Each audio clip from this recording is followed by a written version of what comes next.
Tuesday night. The CP rule is in full effect. That's right, y'all. I know. You're looking at your clock. I know you got something to say. I know you're saying, "Oh, I thought the show starts at 9:30. I was waiting on the notification at 9:30. It was 9:53." Well, what happens? Children happen, ladies and gentlemen. That's what happens. Children. Um, on top of that, scheduling. Guests.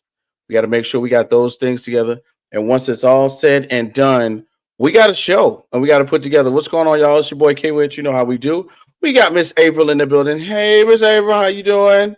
Hey, Right. Word on the street is you're feeling much better. I'm so happy to hear that. I am. I am. I got so excited during opening weekend with those 15 home runs, and I lost my voice. So yeah, Wow. it's still a little raspy, but it's better.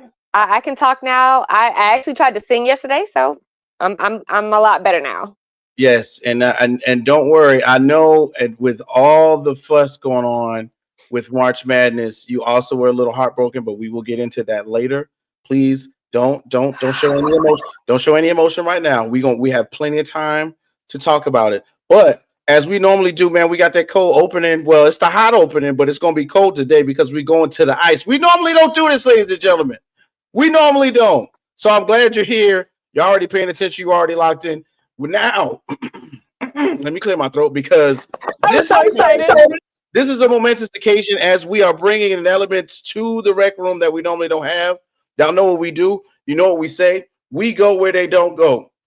Now, in sports, recently, unless you were living under a rock, one of the most momentous occasions have happened, right? And it happened on the ice. And if we're going to the ice, we got to welcome one of our guys from LTS. What's going on, Mr. Jim Barringer? Mr. Barringer, what it do? What's going on, everybody? Live Prudential Center here Tuesday night. Devils got routed, but yes, momentous occasion in the National Hockey League, and it's making the rounds. And we love to bring hockey to new audiences, and I'm glad to be a part of this show. All right, man, Mr. Barringer. See, look at that. So you see, I like that. When you come into somebody's house, you already know to wipe your feet off on the rug that says welcome. We want to bring you into the rec room properly, man. So first of all, Mr. Barringer, we thank you. We know you got like a lot going on with the LTS, the Let's Talk Sports family. So big shouts out to my guy Bodkins, Nick Bodkins, with it too. Make sure you guys check out his show, and then you know how we get down on Wednesdays with head kicks and haymakers. So thanks, Nick, and also thanks to the Tan Man Tanner Dawson for connecting the dots today. So with your hockey acumen, tell us give us like a little 2 minute background, and then we're going to get into the meat of what we brought you here for today. Yeah, so big hockey guy, go back years as a kid, still play. Love the sport. My motto is skate every day. I'm around the rink every day. Just been covering the sport now for probably 10 years, maybe a little bit more than that. Lucky enough to been to some big occasions when it comes to Stanley Cup Finals, NHL drafts. Luckily, thank God, every day to be doing this business and being at games, and I love it. And when you have a passion for something, you follow it. And you know what? I have a passion for the sport of hockey, very knowledgeable. And you know what? When I can introduce new people to the sport, I love doing it. So glad to be here again. Word. Now, see, Jim, you know what I'm saying? One of those things that you mentioned was, of course, you were around some Stanley Cup Finals games. Yeah. I heard you talking while we were off camera. What is the atmosphere like at a Stanley Cup final game, bro? What is that like? I mean, it's unbelievable. Look, I mean, I'll say it, being on the ice when the cup's awarded, there's nothing better to be on the ice after the game, talking to the players, seeing the cup. The Stanley Cup is, to me, the most difficult trophy in all of sports to win. You have to win 4 rounds. You have to win 4 games, and it's brutal. It's another season of hockey, and just to be around it and being around the game and seeing so many great people, and I've got to know so many good players in the National Hockey League and guys that I root for, get to see them hoist the cup. It's unbelievable, and it's just so good and so special for these guys. And to be a part of that fraternity, I work so hard for that. It's unbelievable. That's dope, bro. That's dope. Now, we're going to get to what we brought you here for, bro. Something has happened in the world of hockey, in the world of sports, that we at one point thought was unattainable. we as sports fans have been getting records broken left and right, and this is one of them. We got to talk about it, so that's why we brought you in, bro. So bang, Ovechkin, the greatness, the warm up or the cool down because it's on the ice. So recently, the great one, Gretzky's record was broken by none other than Alex Ovechkin. Man, fill us in on the details because somebody may not know exactly what took place. Yeah, if you've been living under a rock or you haven't paid attention to the National Hockey League, the all-time goals record in the National Hockey League was broken by Alex Ovechkin. He scored record goal 895. Yeah, think about that. 895 goals over a 20-year career, and he's not done yet.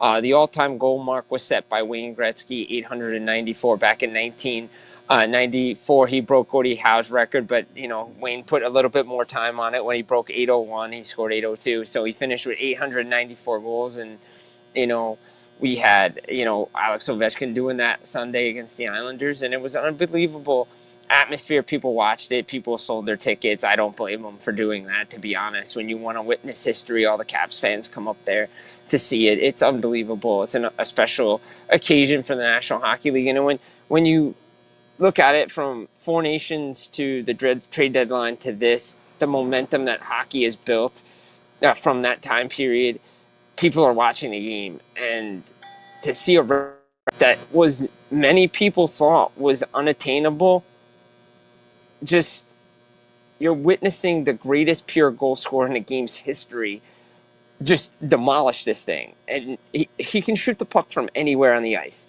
And it's Ovi's corner, Ovi's kitchen at the top of the left circle on the ice, and the puck goes in the net. It's automatic. It's automatic every time. Wow. And see, in my research, as I like to do, as I Google, as I watch TV, as I go and look at PK Subban explain things, I was like, the man's got a kitchen. This is where kitchen prefers to shoot the goals. This is where they come. This is his area, like step behind the three, somewhat. It's kind of like that. Yeah, well, I mean, Gretzky's house was behind the net because he's the all-time assist leader, he's the all-time points leader. I mean, so this is how ridiculous Wayne Gretzky was. So if you take away his goals at 894, he still leads the league in all-time points with 1,963 assists. Wow. That's how good Wayne Gretzky was. So, yes, he scored all those goals, but he's known as a facilitator. Alex Ovechkin is just a goal scorer. And a pure goal scorer at that. Like Mike Bossy was around in the 1980s, and Mario Lemieux did this. He was great for the Pittsburgh Penguins. And if those guys didn't have, injuries, cancer, all that stuff, what could have been with those guys? And Mario was just unbelievable. He's another unbelievable, one of the greats to see, to watch play. Unbelievable. Same with Wayne Gretzky. I'm so blessed to have watched both those guys play in their prime. Like, that was awesome. So, but Alex Ovechkin for the last 20 years since he's come into the league has scored highlight reel goal after highlight reel goal. I mean, the most famous one is the one against when Gretzky was coaching the Coyotes when he was on his back and pulled it around Brian Boucher into an open. Like, I mean, guys don't do that. Like, you have to have generational talent to do that, and that's what Ovechkin is. He's a generational goal scorer. You're not going to see this. Look, Austin Matthews is great, and don't get me wrong, he has 400 goals already. He's not touching this record because Ovechkin's still playing. Like, Ovi's still playing. He could, if he has another year left on his contract, he could put over 900 goals up. Like, that's insane. It's insane. That's ridiculous. So now we're getting into where I think I was going to go with the question, right? So Ovechkin is still playing. Earlier this year, we got a chance to see in basketball the point total be smashed and, of course, continue to be smashed by LeBron James. Is there a record comparable to this? Because, of course, hockey's got a degree of difficulty, a degree of execution that no other sport has. Is there one kind of comparable to the goals in hockey? I mean, goals is it's the hardest thing to do in the National Hockey League is to score a goal, right? That's the hardest thing to do. It's like in baseball, home runs is the hardest thing to do, right? I mean, now everybody's hitting home runs like it's going out of style, but I'm saying, to me, goal scoring and the natural ability to score goals is the hardest thing to do, right? Like, there's going to be records that don't go down. Like 92 goals, 97 goals in a season, you're never going to see that again. Gretzky did that. 200-point seasons, that's never going to happen, right? Like it was a different game back then. Okay, so I have a question. So the day that he was tying it, and I'm still learning hockey, so bear with me. The day that he was tying it, they said, and you keep saying pure goal scorer, there was something about a goal that he could have gotten to tie it, but he didn't want to get it that way or something like that. Yeah, so when the game's close, I could say it's arbitrary 4-3, right? So the opposing team that's down will pull their goalie, and there'll be an empty net, and you can have empty net goal. It's basically a gift. Alex Ovechkin has the most empty net goals in NHL history, 65. Wayne Gretzky has 56. He passed that last year.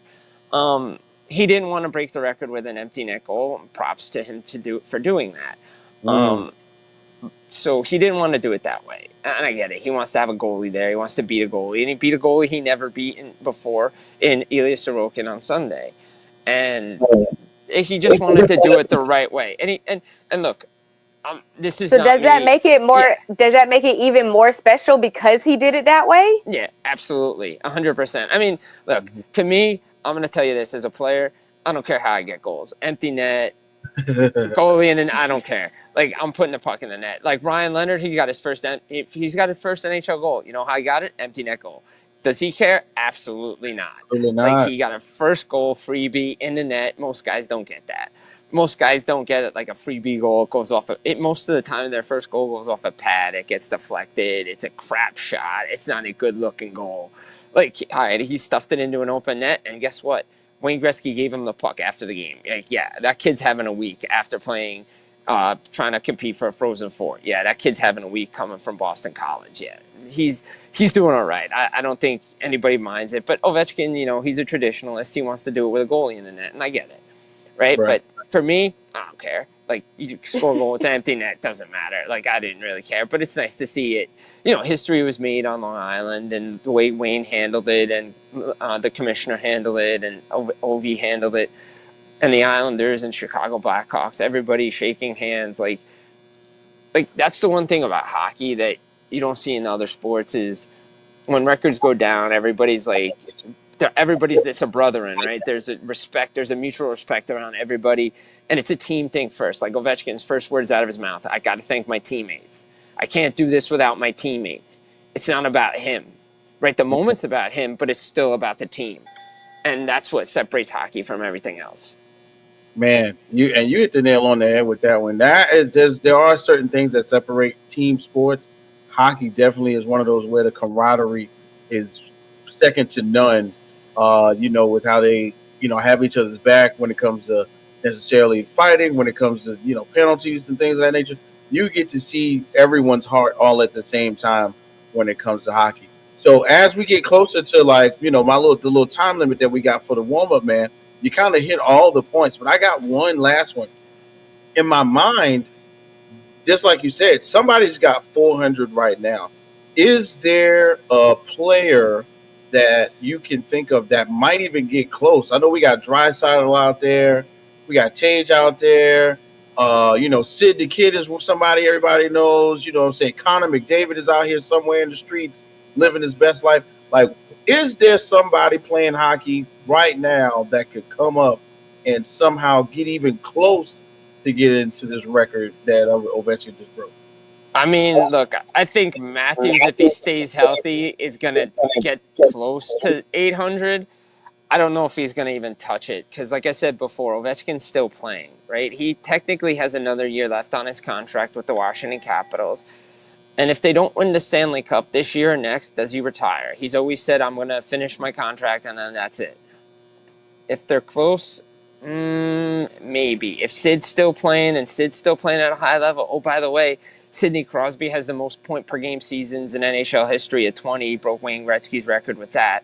So, I mean, if those guys are still going to play at a high level, maybe Ovechkin says, nah, give it one more year. Just sign 1-year deal. See how many more goals we're going to get. So if he does that, no one's going to touch this because he could put 50 I mean, look, he Wow. missed 16 games this year with a broken leg. He was on a 50-goal pace. Mm-hmm. So I guess that, you know what? Who knows? Like, could he put up another 50-goal season? Oh, by the way, if he has another 50-goal season, that's the most in NHL history, breaking a tie with Wayne Gretzky and Mike Bossy, who both have 9. So they all have 9 50-goal seasons. I mean, does he want that too? I would. If I'm a goal scorer like that, sure. I mean, but he's so special, what he can do. And let's be honest. So I didn't say this before. So he missed 82 games in 04-05 because there was no season. Right. He missed a half a season in 2012, 2013 because of a lockout. COVID stopped the season in 2019, 2020, and they played a half a season. So was 70-something games, more like a little more, 152 games or something he missed because of work stoppages or COVID. If he plays in those games, you're not telling me he has 1,000 goals, if not more. He smokes it, right? He smokes it. And it's not even a question of who's touching it because it's never going to be touched. Right. And I said it when Gretzky did it, when he retired. I didn't think it was going to be touched then. I don't think anybody's touching Ovechkin's record. I really don't think so. Unless there's some kid like playing junior like now who's like 12. I mean, I don't even know if anybody's going to do it, to be honest. I don't think it's going to be touched by anybody. Wow, that's crazy, man. And look, I'm going to tell you this, man, to be honest with you, one of the things that we got a chance to talk about here on the Rec Room Sports podcast was the effect of the Four Nations game and how everybody was kind of glued to the TV. Mm-hmm. Never having had watched hockey before, but I'm not to say I never did, but I was paying attention that time, man. But I'm going to tell you what, Jim, we ran out of time with you at the beginning. I want to say thank you for informing the masses about how great this record is. I'm gonna let you know one thing, Jim. You don't want no smoke on the NHL 2025. I got you. Hands deck. Let's go. Rec Room Sports Show. We about to get it going, man. Thanks, Jim Barringer. We appreciate you. Make sure you follow him on X at Jim Barringer. Let's talk sports, my people. What's going on? Hey, I gotta hit the button, folks.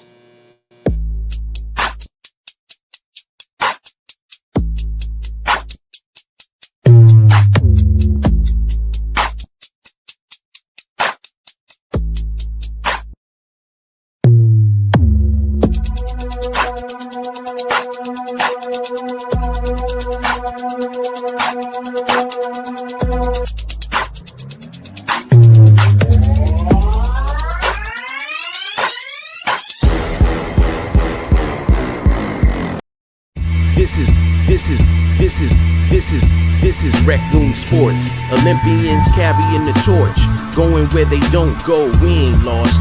From the optics to the topics, we got this with synopsis. Think outside the boxes like Jay on the mic or your boy K Whit. Joe is my coach, T Sweat on the mix. All sports, even if you catch fish like Nate Diaz catches fists. You need to catch this episode, it's a can't miss. We go live and you should subscribe and X's and O's. We made our plan, yo.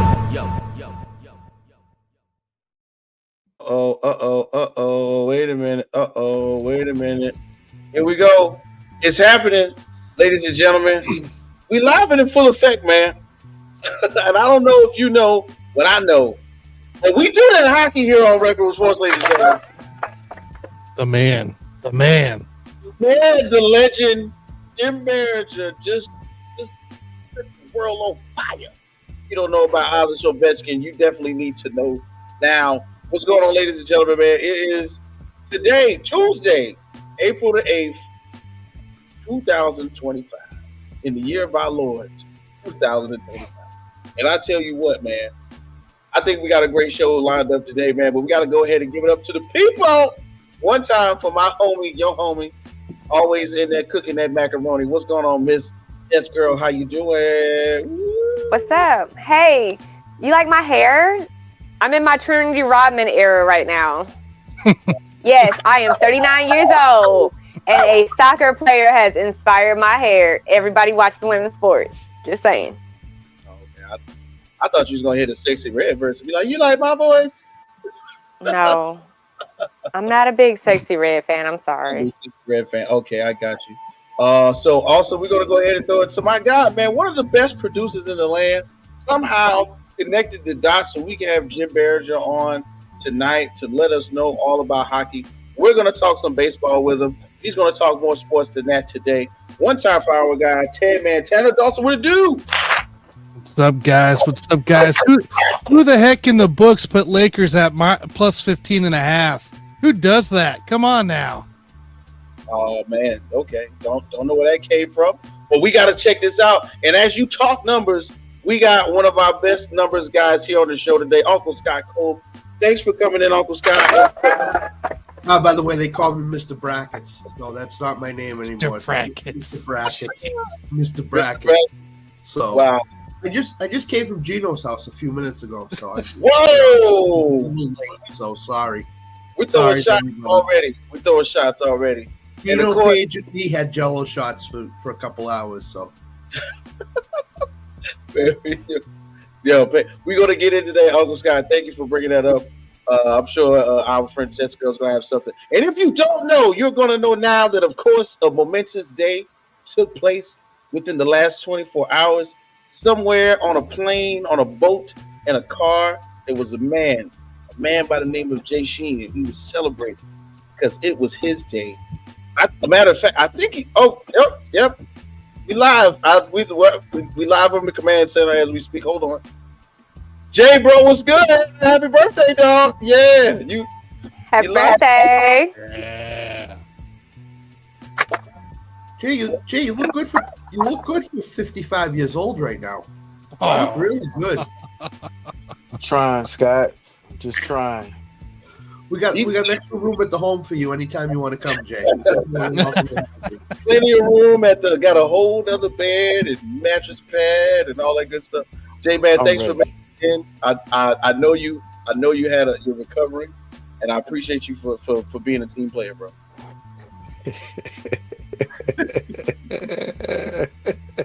I don't. Tell us off there. Good. This is gonna be a good show. I feel it. I feel it in the air. But ladies and gentlemen, you already know, man. It's your boy K. Which I was number one draft pick, and this is the Rec Room Sports Show. It's going down right now. I don't know if you know, but like hockey brings another energy to any event. Big shouts out to the Jacksonville Icemen. I'm going to go to one of those games this season and check out some amateur hockey here in Jacksonville at the 5-Star Arena.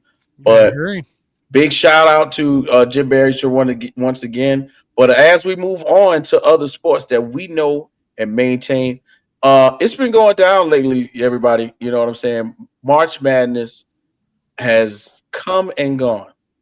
And somehow, some way, we have new champions for both men and women's college basketball.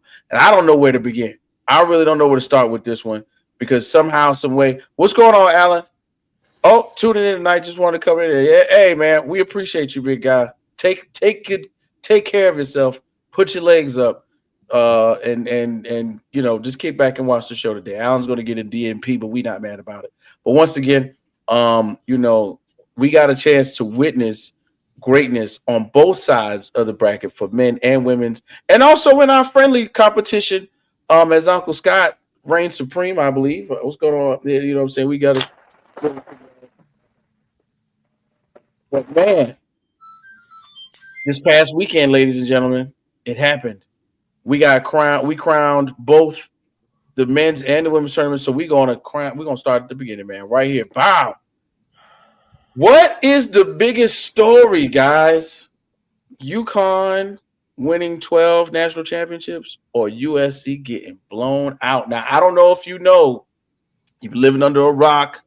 I don't know if you've not been watching any sports over the weekend, but the national championship game featured the University of South Carolina Lady Gamecocks and Gino Oriana in them. No, I'm just kidding. But UConn and the Lady Huskies. And man, was it a game? Somewhere in here we had high hopes. Let's say that. I think everybody had high hopes. We had high hopes for what was going to be a momentous occasion.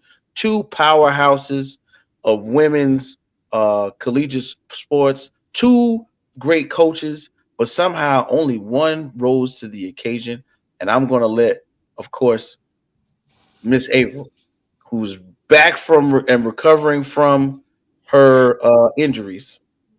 She's actually on a minutes restriction. So we're going to go ahead and let her run it first. Miss Avril, what is the storyline here? USC getting blown out or UConn winning their 12? Don't say that again. Don't say that again. So we're just gonna say congratulations. We're just gonna say congratulations to UConn. We're just gonna say congratulations to UConn. Paige got her first. Very happy for her. She's an amazing player. She deserves it. I mean, they played a good game. I'm ready for next season. Damn, that's it. Yeah, that's it. We don't want to talk about those. We don't want to drop no names. No, what happened? Nothing. Oh, Raven coming back, and I can't remember the girl name. But she plays for Jacksonville or Florida State. Some smaller. Yes. Florida State is coming to South Carolina next year. Yeah. She played with Raven. Her and Raven played together in high school. Yes, I'm ready for next season. Let's go. I love my Gamecocks. I will always love my Gamecocks. I am so proud of y'all. It's not what we wanted to happen at the end. It's not the result we wanted, but I love my Lady Gamecocks. Go Gamecocks. That's all I gotta say. Sorry. Right, and we almost didn't see that coming, Avril. Thank you. But and then of course on the opposite end, Uncle Scott, man. What I'm saying, as the spectrum may shift for you, do you want to let us know how you feel about UConn's 12th championship? It's amazing. Any one coach can win 12 championships in any sport, college, pro, doesn't matter. He has put the UConn program on the map forever. He's just a great coach. I mean, and nobody talks about what they did defensively against South Carolina. They were phenomenal defensively. Everybody talks about Paige and Azzy Fudd and Sarah Strong and what they could do on offense. Look what they did on defense in South Carolina twice. Not once, twice. South Carolina is probably the most is the premier program in the country with UConn. And UConn won both games by over 25. So shout out to what UConn did defensively. I haven't seen a women's team play defense like that in forever, basically. They made South Carolina look like they did not belong on the same court as them twice. So, but UConn 12 national championships, that's a feat that's never going to be broken. And it's by one coach. It's not over the whole program's time. It's one coach, Gino. So I don't think you're going to ever see that again. This is one of those records that's unbreakable. So for sure. 10 man. Which end you on or the spectrum you on with this one? Man, let me tell you what. We entered this game on Lock It In, by the way, on Saturday morning or Sunday morning with Scott, Al, and myself, right? We were talking about it. Some of us felt it would be more closely. Others, myself, knew it was going to be a nice blowout. UConn covered every spread the entire tournament, including the first round's 44.5, and it was piece of cake. This was a cakewalk for them the entire way through. There was no team out there competing with this team.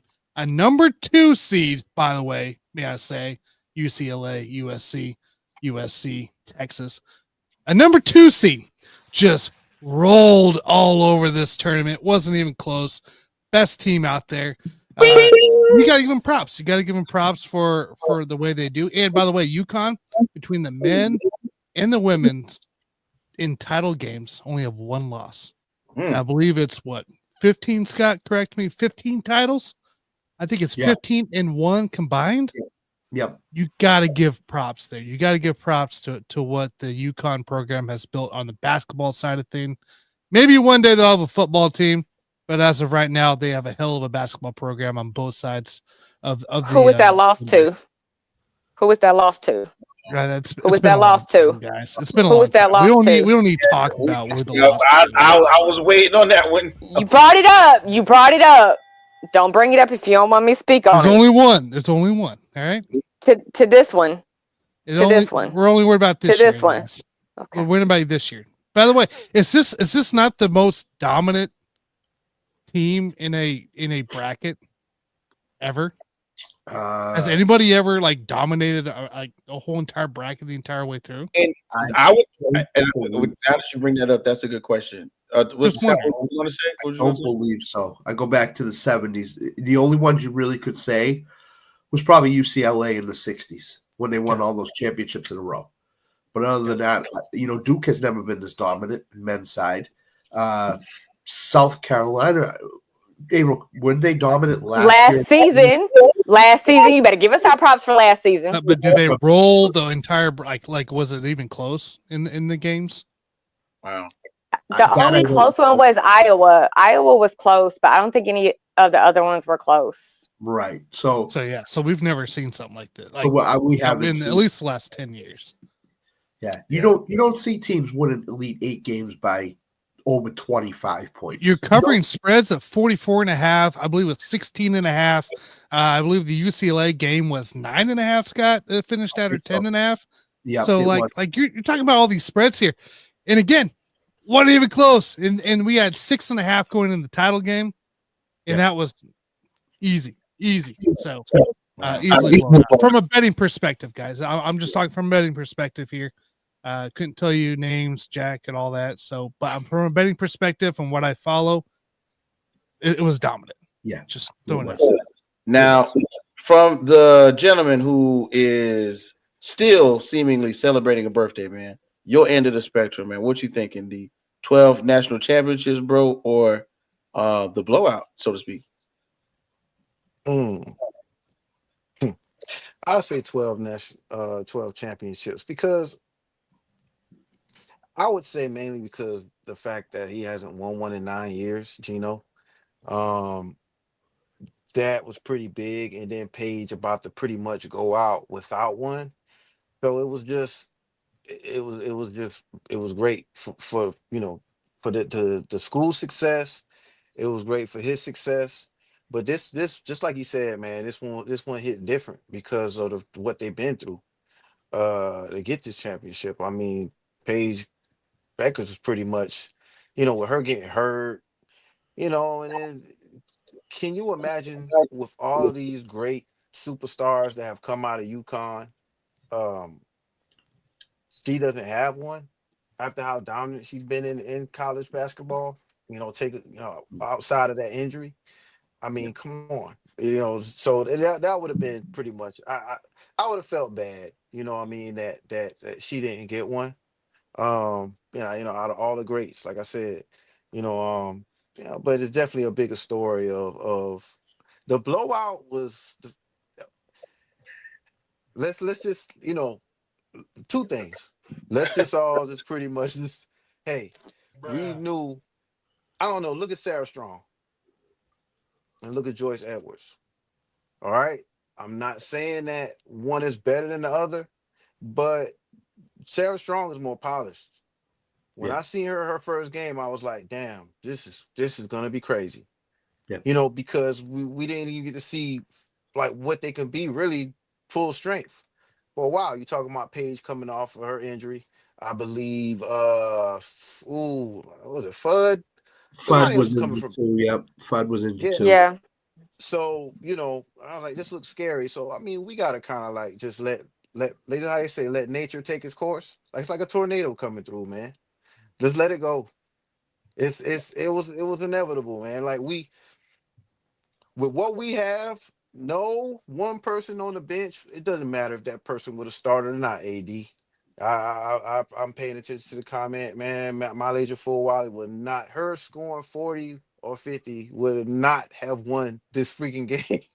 So no. I don't get what everybody is trying to point the blame about the fact that a good coach who has learned from the best, who has sat alongside of Gino and sat alongside other great coaches, man, along her journey in basketball, she's doing the right thing with Malaysia.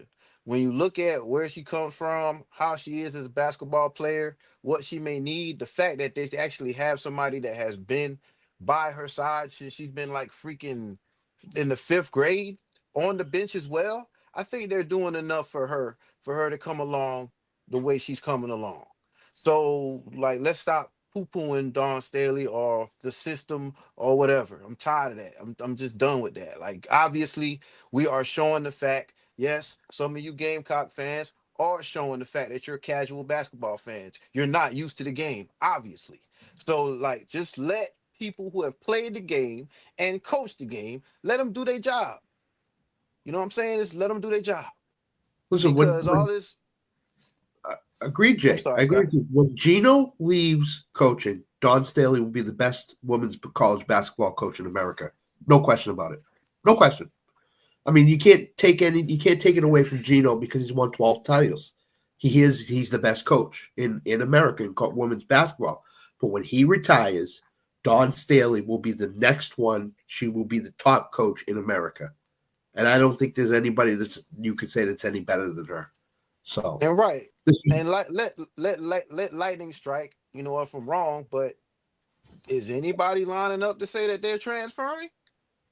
Since all of you fans have something to say, who's transferring? Who's saying I got to get the hell out of here? Who? So come on, man, stop it. Because Raven was supposed to go. Everybody kept saying Raven is going to the league. She's going to get drafted, and Raven coming back. So clearly something is working at Carolina. And I'm just saying they're recruiting out here. They're recruiting like, and word on the street is Chloe Kitts might be bringing her sister in.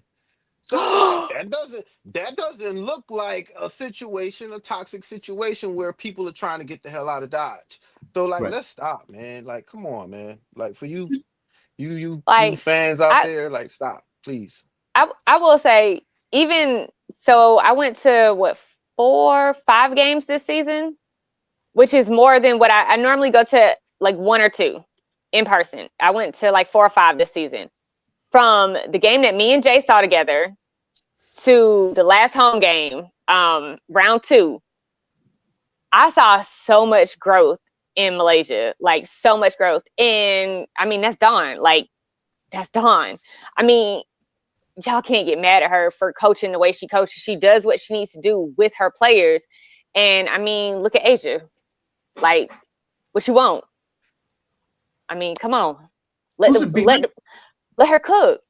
Behind the scenes, the kids might be saying to Dawn Staley, you coach the way you're coaching. We love the way you're coaching. Just keep going the way you are. So nobody knows what the kids are saying to her behind the scenes. Because I'm sure she's asked the kids, do you like the way I'm coaching or do you want me to change a little bit? Because she seems like she's that type of coach. And the kids have probably said to her, Coach Staley, just keep coaching the way you're coaching. We're fine. No problems. So until everybody finds that out, relax. Now, I'm going to jump in on the back end of this one, of course, just because we're getting into what will be the next question on the docket. Right here is where I'm going to chime in and say, although I think people may have heard it wrong or interpreted it differently, when they asked Dawn Staley about what are the girls doing in the locker room, and she said, and I quote, "I hope they're boo-hoo crying." Yes.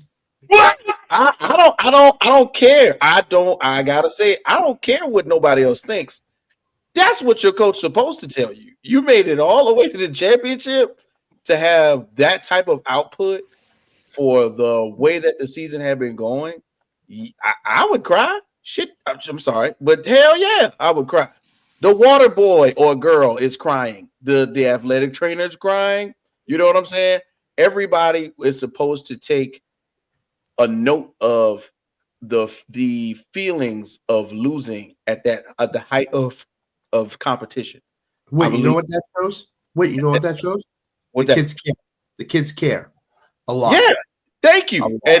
And they care a lot, and they're supposed to care so much that they change their preparation, they change their diet, they do something different over the summer. They get more wind. You know what I'm saying? Jay, an ex-athlete, I'm sure if it was him, we doing more wind sprints. We're doing more 1060s. We're gonna run cross country. We're gonna do something. Semi ex-athlete. Yeah. We're gonna do something to make sure that we don't get that taste of losing in our mouth. And I think that type of coaching, being that we're in a different era of children or young ladies and young men where they get platforms and they get to tell everybody their business and blah, blah, blah. I think that gets taken away a lot from coaches where you're worried about, oh, well, if I say something to this player, then they're going to tell, their people, quote unquote, their people that I said this to them and now they're going to transfer or they may lose. Something like that gets lost in the sauce, I think, quite a lot with these coaches. And the reality is, I think that still has to be put into the mix to be a good coach, telling them the truth like that. So I watched a lot of on YouTube up here in Massachusetts. They've had a lot of Gino in the practices and stuff like that. He yells at his kids at practice. He is hard on his kids at practice. And the only way you get better is to be hard on your kids at practice, in games, getting on the bus, any place. That's why UConn has 12 national championships, because Gino Oriolo have been hard on their kids from day one to now. And what happened at UConn when Gino broke the wins record? He had 80 kids, former players, there to celebrate it with them. That's what kids remember. These coaches are getting these kids ready not only for basketball, but for life after basketball. And you have to be hard on these kids, because when they go out in the real world, it's not easy for these kids. It's not easy. And you need to be hard. And that's exactly what Gino and Don Staley, and when Pat Summitt was alive, Pat Summitt and Bobby and all these coaches, they're really good. They're hard on their kids at practice. And that's what you can do. And that's what you got to be. And you know how you can tell that they're a good coach, not only just on the court, but in their personal lives. Look at Don's relationship with Asia, how they show up for each other. And then, did y'all catch the press conference after the national championship? Normally, if I lose or if my team loses, I just cut it off. But I didn't, because, congrats to UConn. They do deserve it. So I was watching when Gino was talking, and DT came up and she was like, I love you. And I'm going to wait, and I'm going to be here. Don't leave. And she waited for him. Like, she don't even play for him.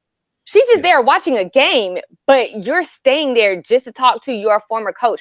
The relationship that they have with these players, they are amazing coaches. You can't tell me that they're saying something or doing something wrong, because clearly whatever they're doing is working. I mean, they're making like some of the best athletes that we've seen.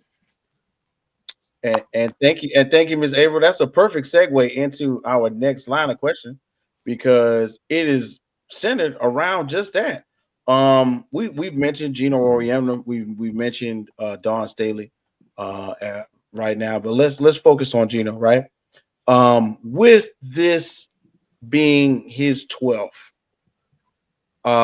Gino is still the king of the hill. But when I say still the king of the hill, and Scott, having that Rolodex of coaches, are we putting Gino Oriolo up there right now with the Phil Jacksons, the Bobby Knights, the Bill Belichick's? Because now with 12, I pretty much think, the door is open for just all coaching.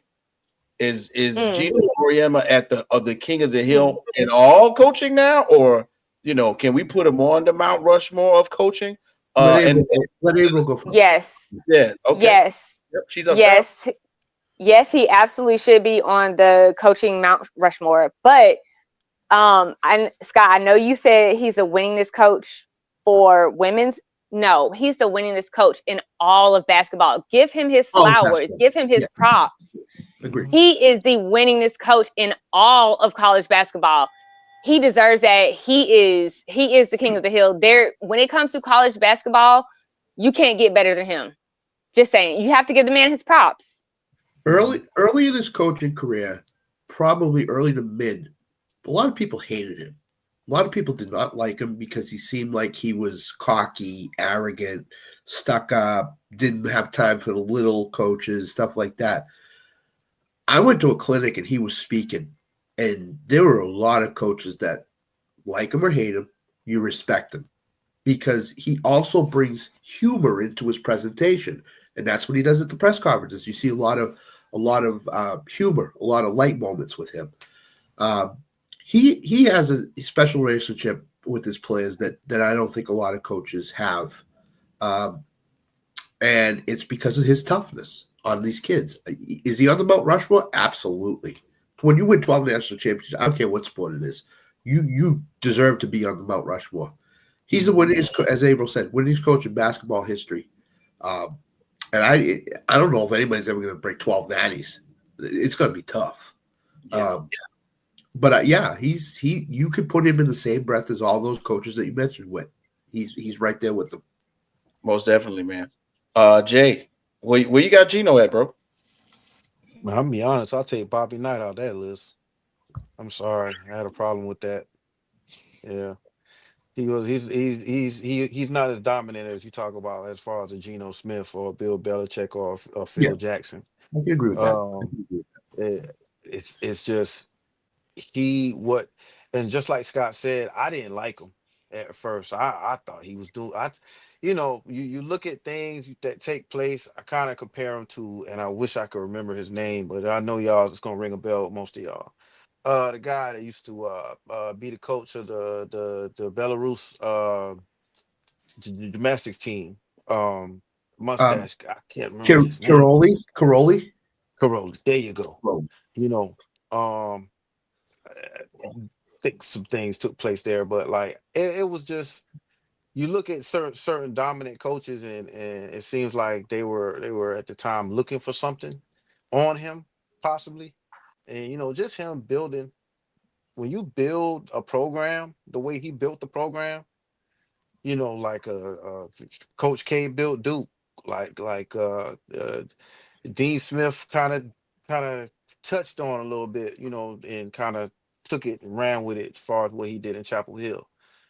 It's like building a program is second to none, man. You see a Dawn Staley and what she's doing now. Hopefully she's around long enough to be able to, have those players show up. You might be looking at, 20, 30 years down the line, hopefully, and you see players on top of players, and Asia Wilson old, what I'm saying, coming back to celebrate something that she, hopefully beat a record or a milestone. So, but as far as Geno, man, like he's up there. Like I said, he's up there with all the greats. You can't take away what he did, and especially the fact that he came up in a time where Pat Summitt was the big bad monster. Like you couldn't, you got to beat Pat Summitt, and he did that, and like overtook everything. Even with her still being dominant. It was UConn, Tennessee. You know what I'm saying? So that was very fun to watch, man. It was very competitive. And then when you look at women's basketball now, it's kind of like a thing where I still want to see more parity come about. We still need that, because when you look at some of these losses, some of these blowouts in the tournament, it still shows that, like I said, women's college basketball, not in the sense of it was great. It was exciting for everything that it was worth, but we still were kind of seeing that how it used to be for men's college basketball, like in the 90s, where it was like, hey and bye. Like they got blew up by 60, like send them back home. Like, that's what the lower seeds in the tournament, other than the Cinderellas, were used to. So as far as Geno and him coming up when he did, how he did, with the players that he did, and now you look at the players that have the long list of players, man, that's almost second to none when you look at all the players. He's almost at the top of all coaches ever, just of what he's left behind. Indeed, man. Indeed. So, man. Yeah. I mean, you can go down the way if you want to, like hit each sport all the way down the way. Geno's right there. Like he's definitely in that Mount Rushmore category for it. How dominant he's been. The fact that UConn has been in the conversation for how long, right? Since he's really been coaching. We can talk Caitlin Clark all we want, but his early championships did bring a little life to women's basketball in that. So, I'd say Gino from just maybe, not necessarily just from a coaching standpoint, but also just the way he's developed the game and continued to push there. So, yeah, definitely. I'm in agreement.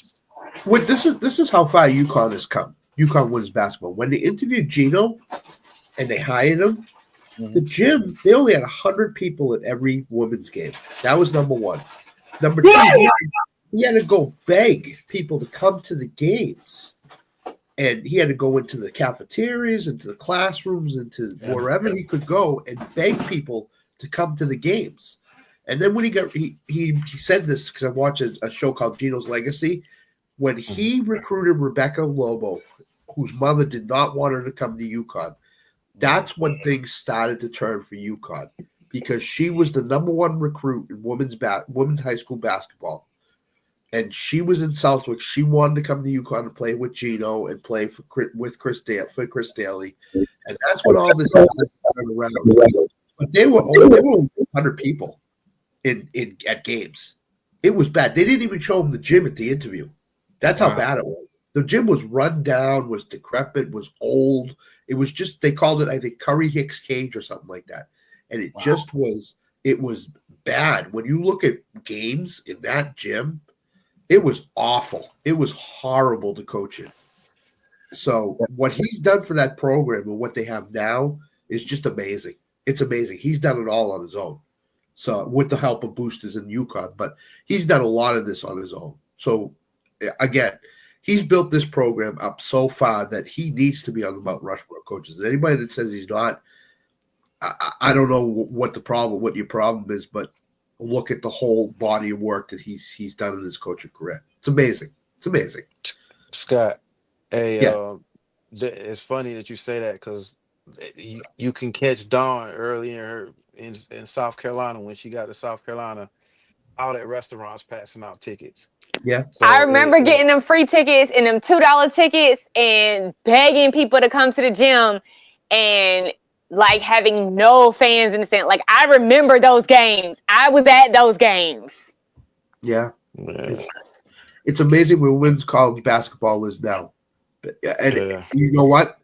Pat Summitt had a lot to do with that, and everybody forgets that, and everybody needs to remember that. Pat Summitt was the leader in getting all this, the TV contracts and everything for women's basketball. So then, speaking of TV contracts, did y'all see Gino's press conference where he said this is the most female reporters that he's had at a news conference or a press conference?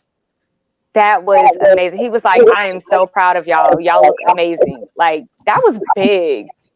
Listen, the two coaches that are very good at calling this stuff out, Gino Auriemma and Dawn Staley. Both of them. They're awesome at calling this out. Gino made it a point at the press conference to say, I've never seen this many female reporters at an event before. That's how far we've come in women's basketball. So kudos to and also shout out to Mark Campbell too, because TCU freaking forfeiting games, man. It's you see still room for growth, which is crazy. You would think it's all just going to just happen, but as we see, the work still has to be done. And thank goodness that there are some good young coaches and that up and coming that like a Mark Campbell that's kind of doing the same in their own right. Well, look at what Haley Van Lith did now. Open it up. Now Olivia Miles is going there. Now he's starting to get people in the portal that have talent. So TCU women's basketball is going to be really good for the foreseeable future because of what Haley took a chance on them. For sure. And then look, and just to close it out, you guys. It's crazy to say it out loud, but 2 decades of UConn basketball. They kind of missed a little bit of the 2000s, but now we're in the 2020s. we have another ring from UConn. And Scott, you brought it up. I was going to say that 95. I think it's 95. I was somewhere and I remember like being in an airport as a youngster and like seeing tall women. And I did not know that this was the UConn team at the time. And Yep. that it was Rebecca Lobo. And they went 35-0 with 32-0, 35. Am I wrong, Scott? 32-0. Yeah, they went undefeated. And I was a young man going, wow, girls play basketball really good. You know what I'm saying? Yeah. So for me to see, from at that time, accidentally bumping into them, not knowing who they were, you know what I'm saying? My dad kind of just being an ignorant New Yorker, just saying all kinds of stuff. It being what it is now, it's come a long way, and I'm glad to say that it's here to stay. And on top of that, Paige Beckers, please get ready to go to Dallas. Please, please, please. please, please, please, please pack your bag. Get your stuff ready. You're not going to pay taxes. She's going to love Dallas. It'd be the biggest upset in sports if she wasn't the number one. They're going to love you in Dallas, Paige. Dallas needs it. Yeah, Dallas needs a lot, but Dallas will love Paige Beckers. Now, fellas, as we continue on, there was another game. We're talking a lot about this one, but there was another game. And on the other side of the bracket, there were men, young men, some of them old, some of them a little old. Let's keep it real. Some of them a little old, but there were men, and there was basketball. There was a Cougar and a Gator, and they met in the middle, and they had a fight to the death, to the last minute, tooth and nail. Well, I don't want to say the last minute, but the last 2 minutes. We're going to discuss those last 2 minutes. But anyway, the University of Houston, the Florida Gators from Gainesville. What a game! What a series! What a trip to get to it in the first place. Let's go ahead and get into that, man. So it was a party in Gainesville. So trust me, I know. I live in Jacksonville. I've seen so much Gator paraphernalia in the past 24 hours. The Gators are champs again in 2025. Gator boys, stay hot. Y'all remember that? Y'all remember that? That was my guy, Al Horford, back in the day. Said Gator boys, stay hot. Big Al was there. I'm proud of Joe Kim Noah was probably somewhere floating around. What Joe Kim liked to do.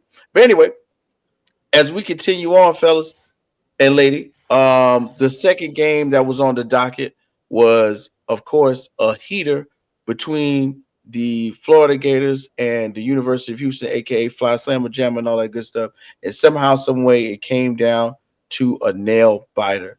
As we get a chance to view or review that game, what were some of the highlights of what took place in the spectrum of the men's national championship? And Scott, you're at the top, so let's go ahead and jump off.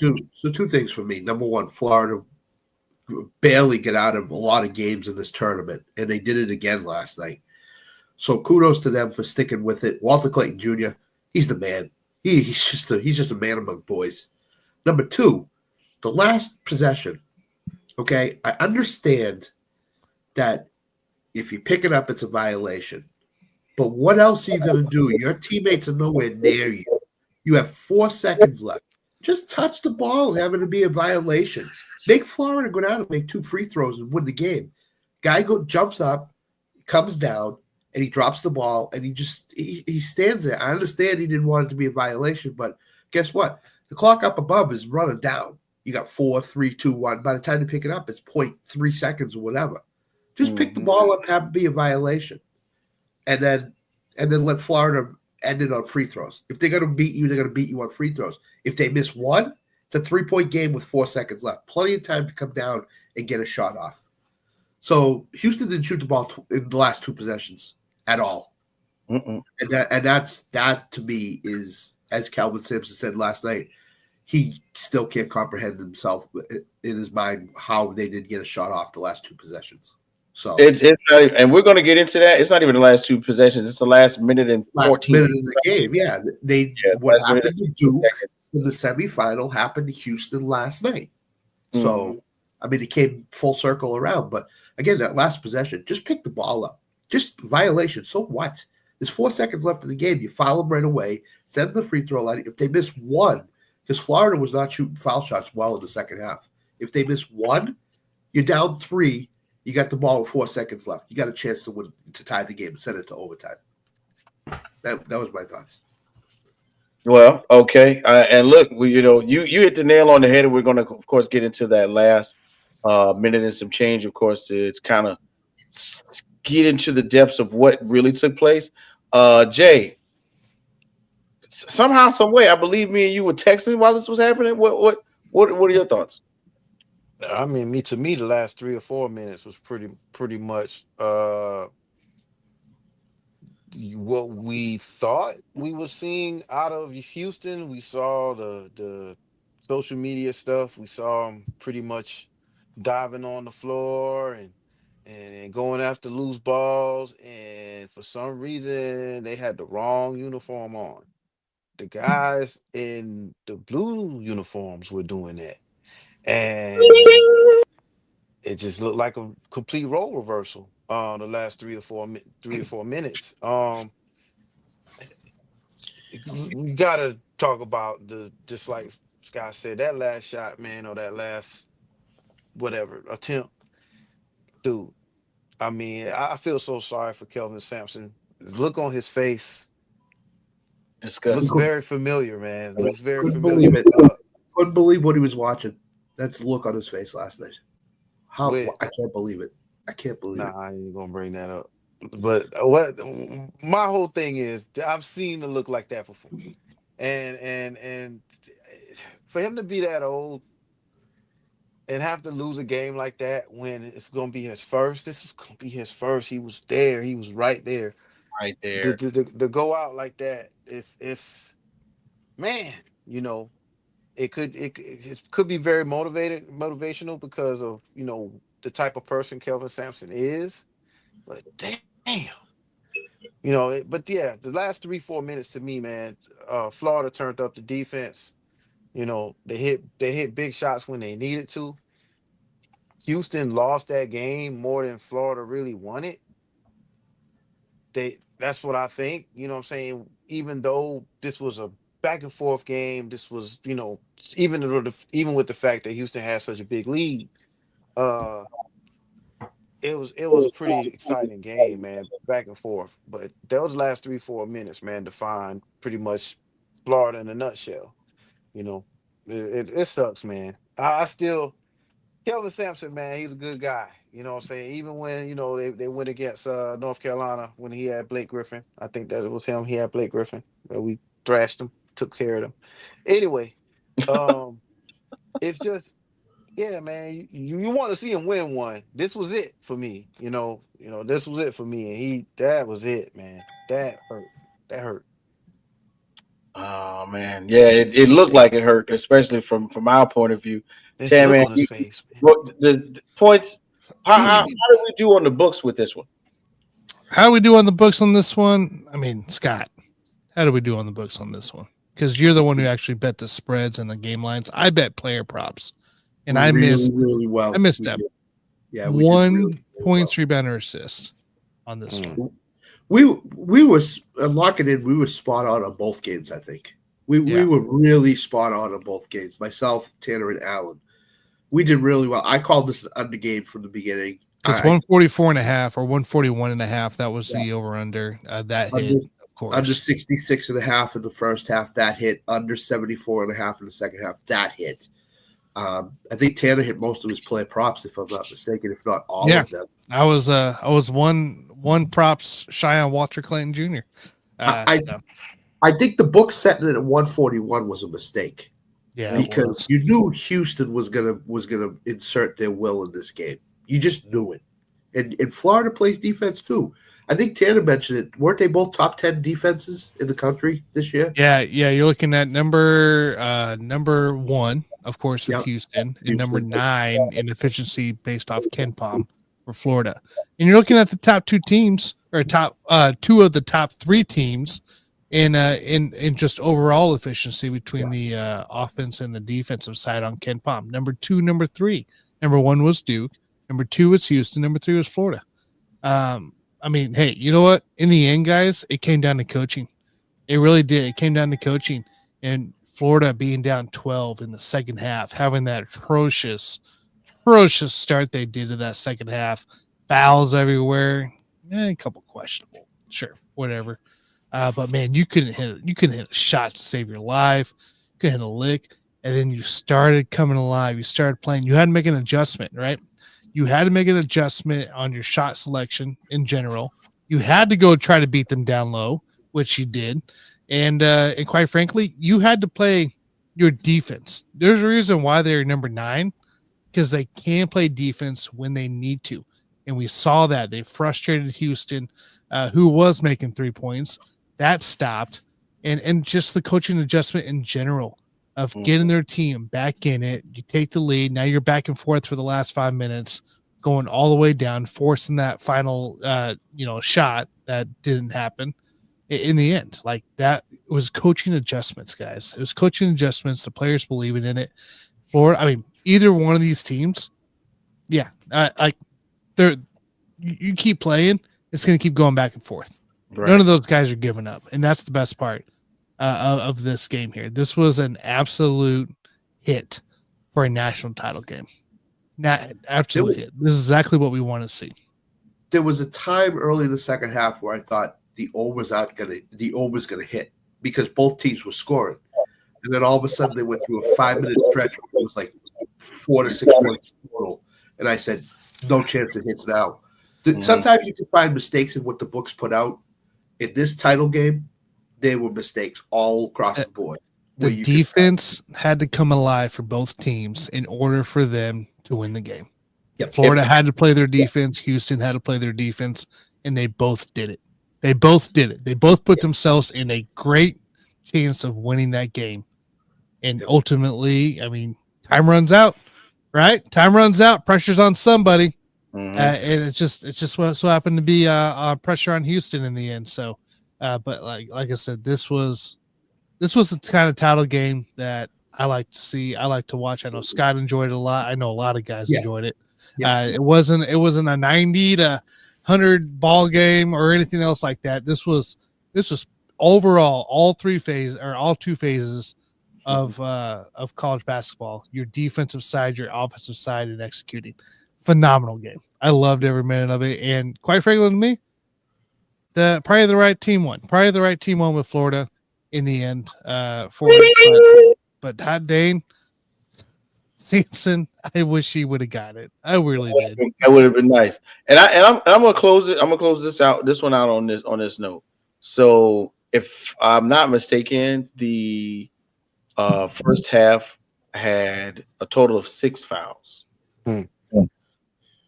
Second half, 22 or 24, if I'm not mistaken. I'm about to double check on that because I wrote it down.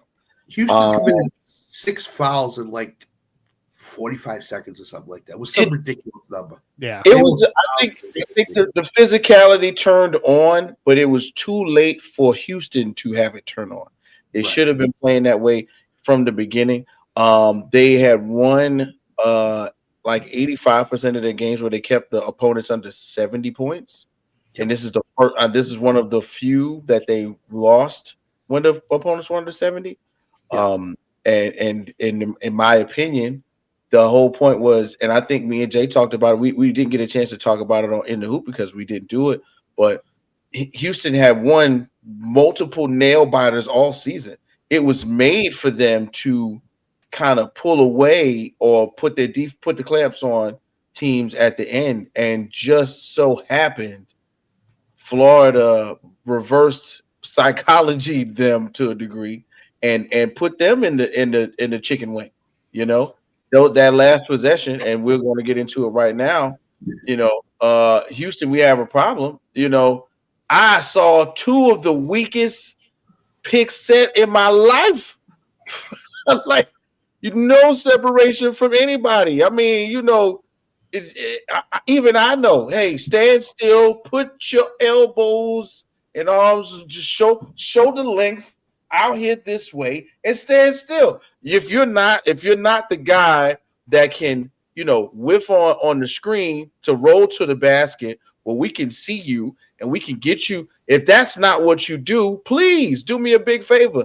Stand still, get the defender off of me, or give him just a little pause in that step. That way I might be able to get a shot off. I thought that was a good play, but it was just really bad execution by Houston. And then to a degree, it could maybe was it mental fatigue? I don't know. But right at that point, it seemed as though every Florida Gator was aware of the situation and they began to maneuver in a way in which it would have been a difficult shot had he tried to take it. And to me, just like you said, Scott, do something. Emmanuel Sharp, do anything. You know what I mean? But it right there in that moment, I feel like that's, and this is not coaching, but I think it's a player thing, really. That's where everybody should say, hey, when we're coming off these screens, I don't care what you do, even if they call it offensive foul, I need you to lay them out. I need some space. You know what I'm saying? We want to win this game. I need you to put your forearm on him. We've talked about this on multiple times on In the Hoop. Those old school players got tricks. I'm gonna pinch your elbow just to get your mind off of chasing me. Reggie Miller used to have long nails and would accidentally scratch you and would get your mind off of chasing him off the screen. Like, there was a way to get that done, but it was just really bad for Houston to need that basket. And then in their minds or in the thought process, everybody thought they could get the ball. So nobody stood still on the screen. Nobody did it correctly. And it made Florida's defense look extremely overcompensated, overpowering. And then boom, and then come on now, the dive on the floor, the last second you want to dive on how that right there showed me just a little bit of that mental fortitude that coaches like to enact in their players, to say, hey, if you want it, you got to go get it. This is our game. If and somehow, some way, the player will go and put out that effort. I'm not saying that Sampson didn't do his job, but I think that just that little bit of shell shock for the Houston players made them not execute at 100% efficiency. He had the ball in the right person's hands. Sharp was his best 3-point shooter in the tournament. Yes. He had the ball in the right person's hands. But when Sharp got the ball and the Florida kid came up on him on defense and he jumped up and he came down and he dropped the ball as he was coming down, there was nobody near him to go and pick up the ball for him and without a double dribble. So that's why I'm saying Sharp needed to recognize the situation and say, there's nobody around. The clock is ticking down. I got to pick up the ball. It's got to be a violation. We'll get him to the free throw line, because Sampson's probably coached this time and time again. I mean, he just seems like he's the type of guy that would do that. So Sharp just had a brain cramp. It's just a kid having a brain cramp in that situation. That's a good word for it, a brain cramp. So, and the other thing that I learned a long time ago, and it's going back to Gino Auriemma because I heard him speaking at camp. When you screen, it's 50% the screener and 50% the ball handler. The ball handler needs to come shoulder to shoulder off the screener, and Sharp did not come off shoulder to shoulder. There was a little space there for the Florida kid to get through. Had he come off shoulder to shoulder, that kid would have ran right into the screen. He would have been open because the Florida kid would not have had time to get to Sharp. He would have had an open three, and who knows if he makes it or not. But that's what it is. It's 50% the screener, 50% the ball handler. The screener passed him the ball. It did not screen in the right place. Not at all. Stood there thinking that the defense was going to come into him, and then it wasn't. So that was on the screener more than it was on the ball handler, because the screener did not set himself up in a position for the ball handler to come shoulder to shoulder and for the defense to get screened off. It didn't happen. And so that's where I have the problem. But Sharp needed to grab the ball and take the violation. And I don't know why he didn't do it, but he did. So, Tan Man, your thoughts on the issue of Houston? I mean, just put the shot up. Just put it up. Just throw it up. You're going to get blocked, right? Florida's focus was taking away the 3-point shot from you. and you knew it. And they were taking away down low too. They were doing a really great job at being able to manage that. But in the end, I mean, pressure situation, clock's winding down. You're 3, you're 2, 1. Like, what are you gonna do? Just pop it up, man. Just pop it up, take the block, and at least you say you tried at that point. So tough situation, but in the end, guys, it's just a really tough pressure situation. Yeah, pressure cooker, man. Yeah, crazy. Yeah, I feel as though I know what Jay might go with this one, man. When it comes to it, Jay, what could anything have been done differently, man, on Houston's part, or this was just fate, man. It was just gonna happen. Like a tough night at Shakers, Whit.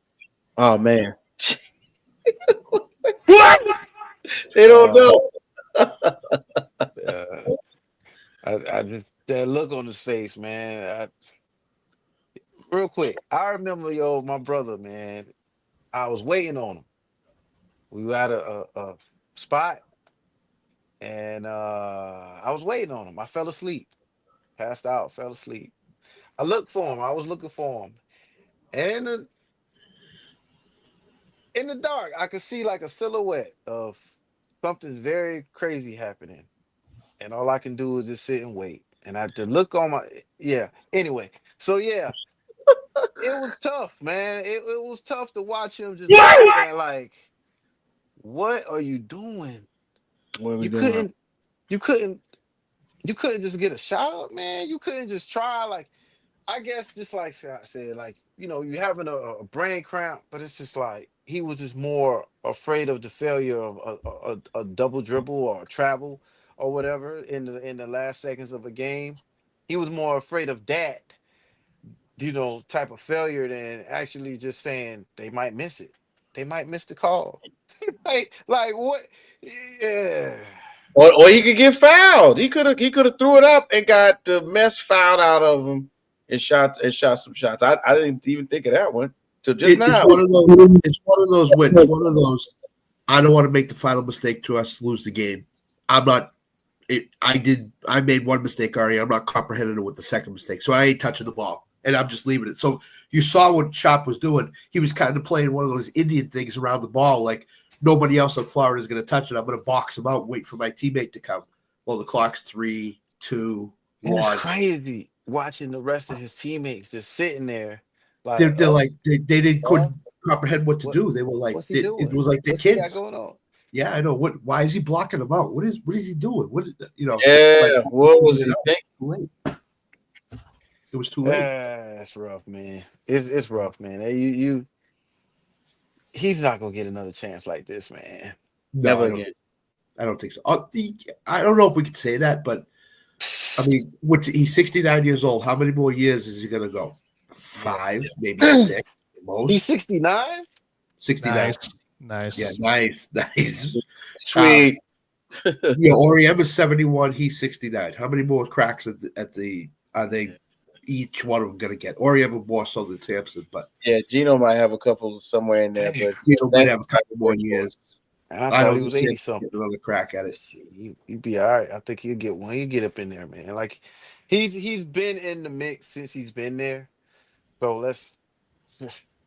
Kids want to play for him too, so his recruiting will be really good because kids want to play for him. He's got the attitude when he goes into homes that I care about your kid. I want to make sure your kid gets the best education, and I'll take care of your kid like my son. So he will get. And Houston's got money. Don't forget, Houston's got money to pay in the NIL now. They're talking about discussing that cap. So as we continue on, guys, we talked about the champions from the women's. We talked about UConn. We talked about the men's. Big shouts out to everybody in Gainesville, all those Gator fans. Let's get into this, right? Let's get into the what happened to the what ifs. Right? What happened to Auburn and Duke as number ones? Now I know. Why are we talking about the losers, right? but all week long, all season long, Duke, Cooper Flag, Milo Watch, Con Knipple, the best Duke team ever assembled. Auburn. Oh, the transfer portal. Oh, that 24 and 25, the oldest, most seasoned players ever assembled. We had a lot of gas behind these two teams, right? A lot of gas, especially behind Duke, with of course Cooper Flag, and especially behind Auburn and Janai Brew, two of the most what you want to call it, exploited, not even exploited, but most polarizing players this basketball season. And we're gonna keep this short. So what happened to Duke? What happened to Auburn? Where did they go wrong, guys? And we don't gotta stay long on this one. Wait, Just what happened? you want me to get to the started? Wait, I'll get to the started. That Cooper Flag foul, that was the reason why Duke lost. Swear to God. Oh man. Swear to God. So with Duke, I'll take Duke. With Duke, they didn't play many close games. They were in a close game. The freshmen played like freshmen. They just didn't execute down. Somebody else said that. I mean, you look at the ACC, they really weren't in a lot of close games. So Cooper Flag was fine, but I think the rest of those freshmen just played like freshmen. They played like, oh my God, we're in a close game. What do we do? And John Shia didn't do many favors either. He didn't call a great game the last 11 minutes. Because Duke had, I think, one basket in the last 11 minutes of the game, something like that. So I think the last shot was a poorly coached play because Cooper Flag was followed away from the basket. He wasn't going to the basket. And that you don't do that. You go to the basket. With Cooper Flag, the refs might call a foul and send him to the free throw line. Mm-hmm. But they decided we're going to get the ball in Cooper Flag's hands, right thing to do. But he followed the shot. So the last minute and a half was very poorly coached by Shia. But I think it was just the fact that they were in a close game and didn't know how to handle it. And the freshmen played like freshmen. And that's why Duke is out. Freshmen play like freshmen. I like that. And on that note, we're gonna go to Jay, because you know what? Me and Jay were having this conversation. And he said something similar. Do freshmen play like freshmen, Jay? Yeah, I mean, that's what everybody was pretty much looking out for. Just like a couple of analysts saying that they were very concerned about them going into a close game. With the heat of the moment. It's it's crazy because like I swear like any day I've seen Cooper Flag hit that shot. I don't give a damn if it bounced around 4 times, it's going in. Yeah, they kind of lost their way at the end of the game, but they had a chance. They had the chance, So it's I don't know. It's but that's for one. I mean, as far as Auburn goes, I mean, I always felt that in the Final Four, man, they were gonna get two SEC teams in the Final Four, and I don't know. It's hard to say. Like of course, Florida was a number 1 seed, but at the end of the day, I'm still a bit surprised that that was the team to pretty much come out and be victorious in the end with all the hoopla and all everything everybody was saying about Auburn. But in the case of Duke, they just are too young in the moment. They just definitely were too young in the moment. Jay, can we say that Auburn lost? Florida just took the game away from Auburn. They took their game away from Auburn.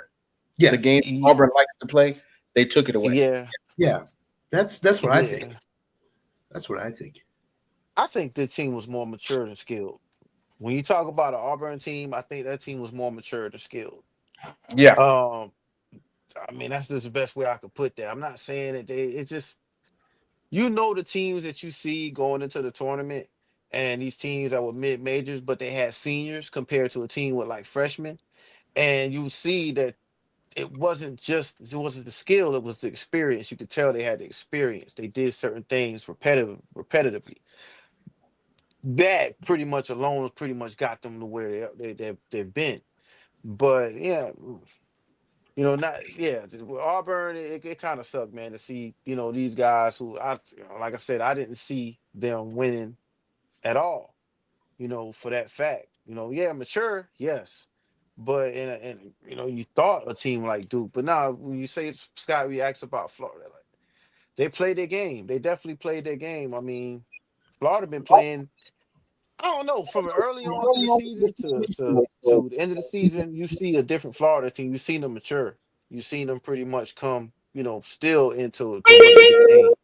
So I still didn't expect to see Florida being that team really to be the one. But at the same time, Auburn, I don't know. I felt they would lose to a more talented team any day of the week. I dig it, man. I definitely dig it. You're right about that. 10 man. No, look, Auburn struggled late, right? Auburn, like you said, Jay, they struggled the second half of the season a lot. Florida didn't. Florida, got punched in the mouth by Tennessee, and then ever since that game, Florida's took care of business. They took care of business the rest of the way there. I wasn't surprised to see them in over Auburn because Auburn just didn't have the momentum. It's how you finish the season. What do you carry into the tournament? Can you beat the actual big teams when it comes to it? Auburn couldn't do that. Auburn couldn't do that on a consecutive basis. And we look on the Duke side of things, right? Early in the season, they lost to Kentucky. 1 point score. Well, 1 point game there, right? You had to go out and beat them early, a freshman team, try to be able to compete and win those close games. Couldn't do it. Then you go and play KU at the end of the month, 2 weeks later. Couldn't do it. Couldn't win that game at the end of the month there as a healthy squad. That's only 2 healthiest squad losses that this Duke team had. That was November, guys. November. The only other time they lost was the Clemson game, but they weren't healthy then, so it wasn't really something to look at. And then you had such a cakewalk all the way through until you hit a Houston team that could play defense on you. And what is Kentucky at that time and KU at that time? What did they bring to the table against Duke in November? It was defense, making you force those shots. So in the end, Duke team just ran into the wrong team. They just ran into the wrong team, couldn't finish the game, and the adjustments by Sampson against a Duke team like that was exactly what you needed in the second half. Hey, man. Yeah. And just to wrap it up, I'm going to say it like this.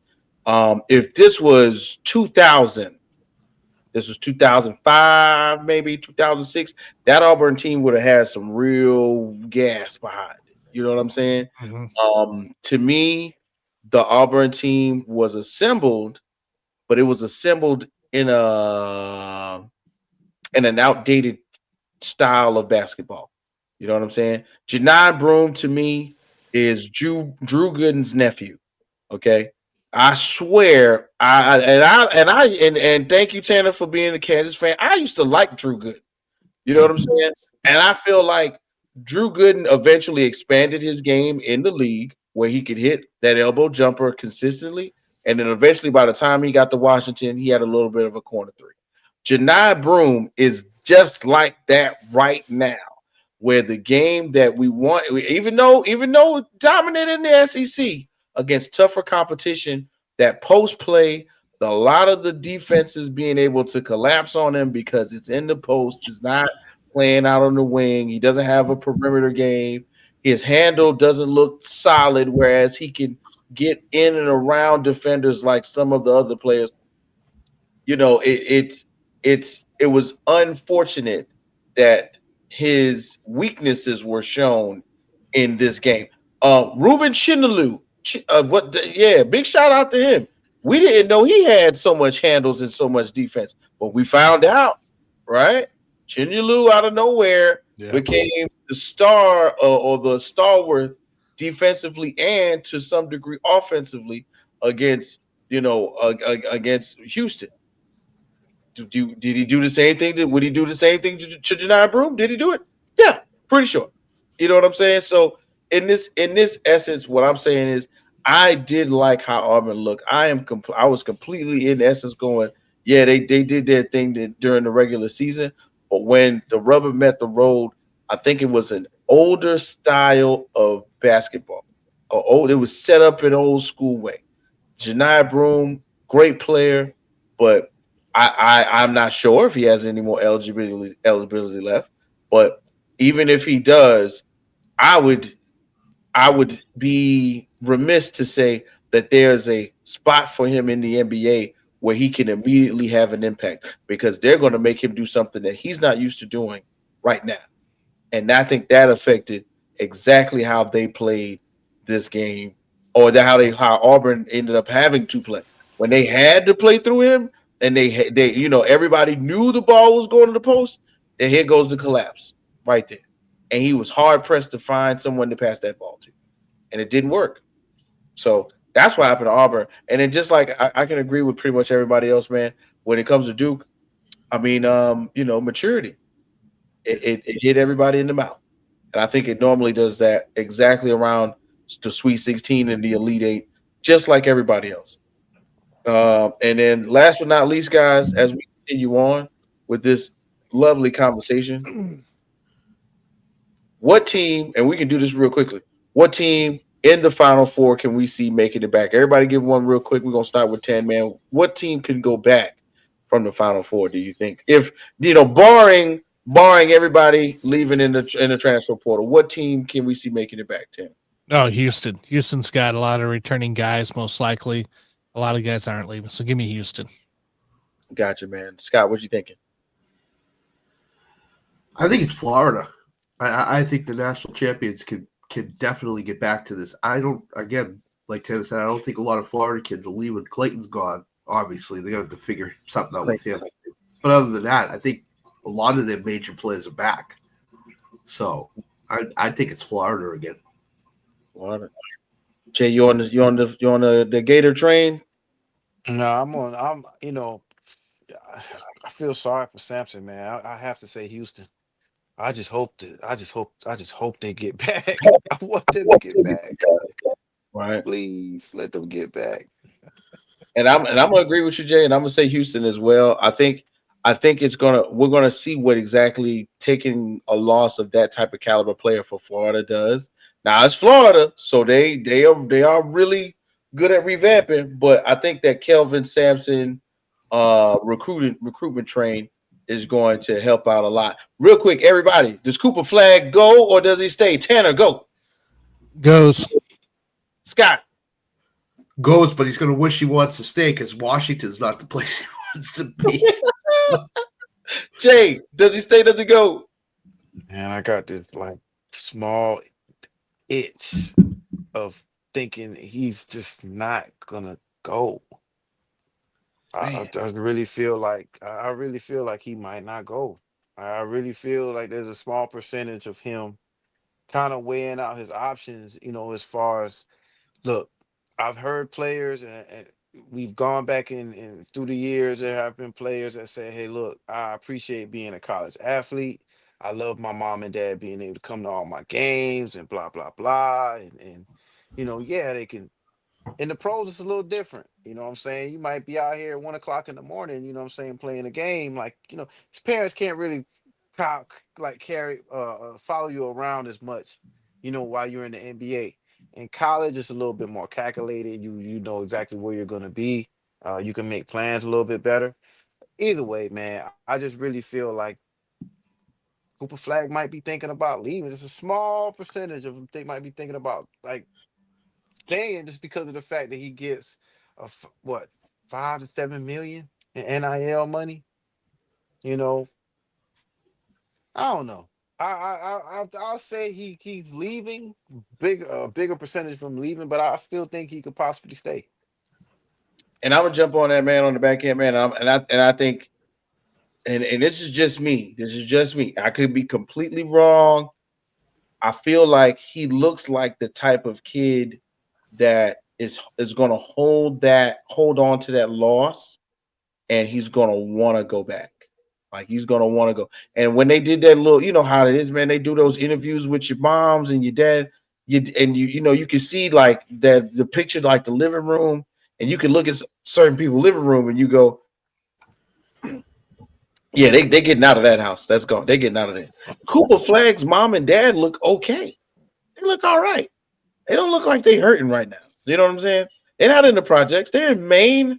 They're having a nice time. They got lobster bisque on the weekends. They get to drive down to North Carolina. and enjoy some nice weather, they're probably like, sweetie, go back and get your credits, and you can graduate in 2 years after you make it to the league. Come back Yeah. and let's win. I really feel like his parent, he's got like salt of the earth parents that are saying, hey, let's do something that nobody else has done. Let's win. We're going to be there for you 110%. Don't worry about me and your dad. We're fine. That's it. So I think Cooper Flag may surprise people and go back and try and win. But that's just me. Hey, You know, we've that's crazy. we've been talking about UConn, and on the other end, can you imagine how pissed Hurley has been this season, knowing Uh, that he missed out on Cooper Flag? Like nobody's saying that part of the fact. Like, Right in his wouldn't you be backyard. pissed too if you missed out on Cooper Flag? Like, yo, do you His- know what happened to me? His He brother, was supposed to be going to UConn. Right. was But, going to man. Maine this year. Yeah. So- How good is his brother? He's got a twin brother. Is his brother 6'9" too? I They're don't the know, same- but Danny about the Hurley's same got to be height. kicking himself too for not getting his twin brother to come to UConn. Come on. I mean- I'd get me a flag. I'm getting the baby flag, the daddy. Somebody coming to play for school for me. I'm sorry. Somebody playing. Anyway, guys, that basketball conversation was very riveting, but we already broke through the seal on that very first hour, man. One time for your mind, ladies and gentlemen. This is the Rec Room Sports Show. Make sure you like, share, and subscribe as we get into the second hour of the show. One time for Tan Man. Tanner Man, you are so busy. What is on the docket for the rest of the week, brother? Guys, we just got Lock It In here this weekend, so be ready. Be ready for Lock It In Saturday morning, Sunday morning here. We're gonna have some great bets. No college basketball. No college basketball. Oh, I miss American University so bad. Right? Man, I miss the small schools. They'll be back. They'll be back soon before we know it, guys. But lots of baseball, NHL, NBA playoffs getting ready to start hitting as well. Maybe we'll drop a couple futures or something for you guys. So, but yeah, just the Lock It In series right now planned for this weekend. awesome, man. Uncle Scott, man, we know you said you got a couple of things you got to get ready for the rest of the night, man. What was your highlight for the college basketball season, man? What was your biggest moment so far, you think? Oh, me winning the 2 brackets in the Rec Room Challenge. Oh, damn it. was great. No, I mean, I'm a better, not a huge better, but I'm a better, and I think being able to look at the small schools this year and seeing them, like Cornell was really good, like American was really good. I think looking at the smaller schools and knowing there's more out there than just the Dukes, Houstons, Floridas, stuff like that.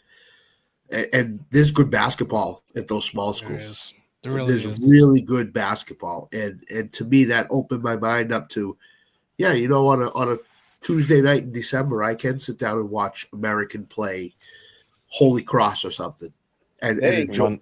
My nephew goes to the American. My nephew just started going. Yeah, there you go. You can go bet a William and Mary and get that plus money. James Madison get the plus money. You could go Army, Navy, Air Force, any of those teams. It's just.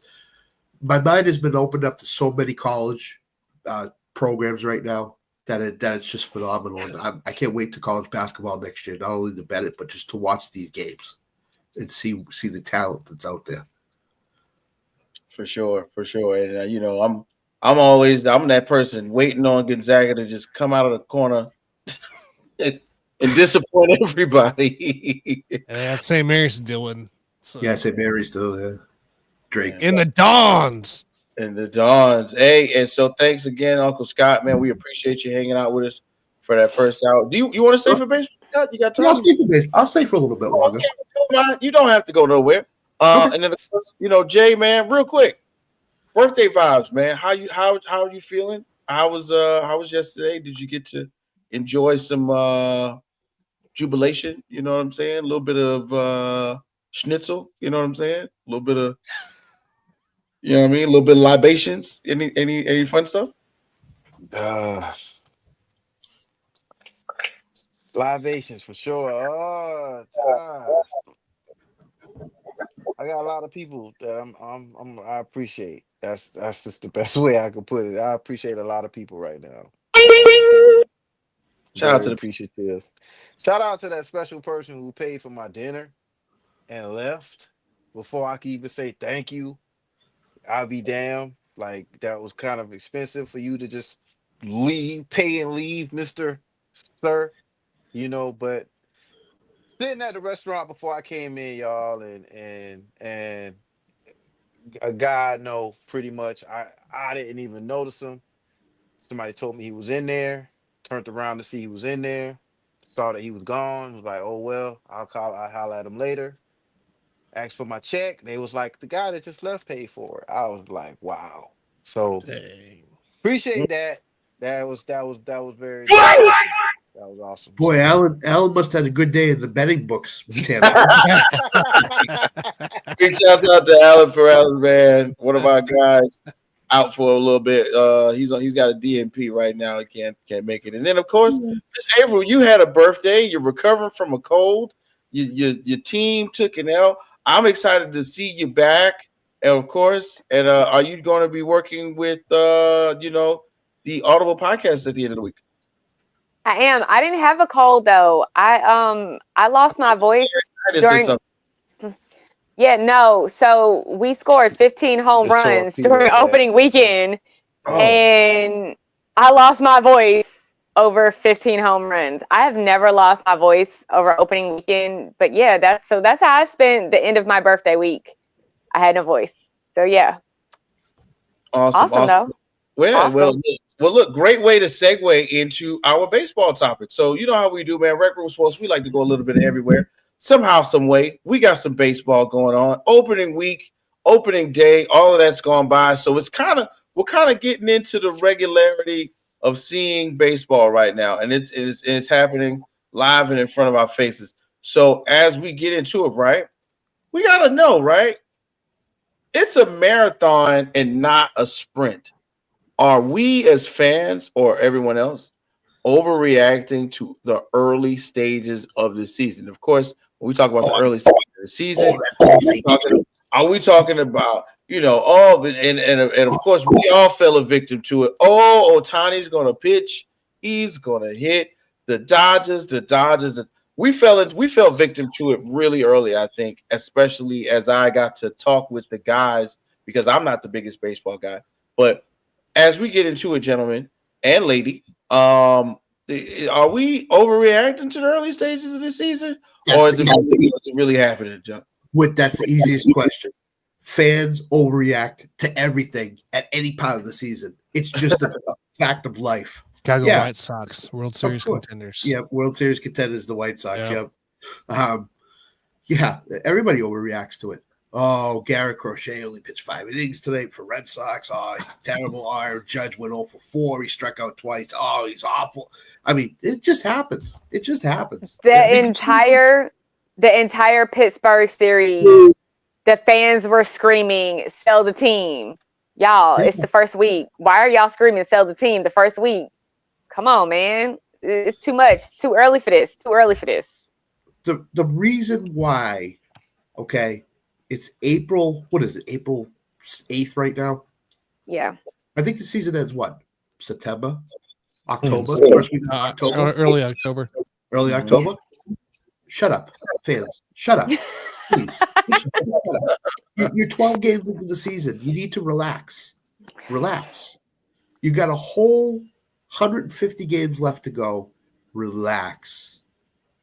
Easy. As Aaron Rodgers said, RELAX. Relax. As Avril said, fans in Pittsburgh, Yankees fans saying sell the team. Come on. No, not Yankees fans. It was Pittsburgh fans. Not Yankees fans. Okay. It's Pittsburgh fans. This is the Pirates. This is the Pirates every year. Come on. Well, they're not going to change. They're going to be the same way. But you know what? Doesn't pitch well. But being the fact that you have schemes, like, you want to see some moves being made. Look, you have a generational talent. What's going on? We still gonna come out here with the same old, like, for real? I get them. I get them in that when it comes. As far as I go, Braves fans, like, No, Yeah, I was about to ask, how you holding up? You okay? we can Because jump. y'all been kind of crashing out the past couple days. I done seen some posts from some fans online that I was like, y'all, Yeah, it's okay. Jay, do you need a that's It's wellness check every okay. once in a while, Jay? right. Do you need a And, wellness and check? I don't know. And I asked those same people, where's y'all championships in the last 5 years? So my whole thing is, Sell the team. you know, when it comes to us, number one, we always have opening day at home. This is like the first time in years we didn't have our first week of baseball at home. And then we start against who? The Padres and the Dodgers. Yo, the Dodgers Like, are awful, though. They come can't beat the They're on. Nationals. awful, dude. They can't beat the Nationals. You know what I'm saying? So, Wow. you know, Man, it's you not are where one wanna start. pathetic loser. It's where you is this the thing is it's not where you want to start. That's not where you want to start.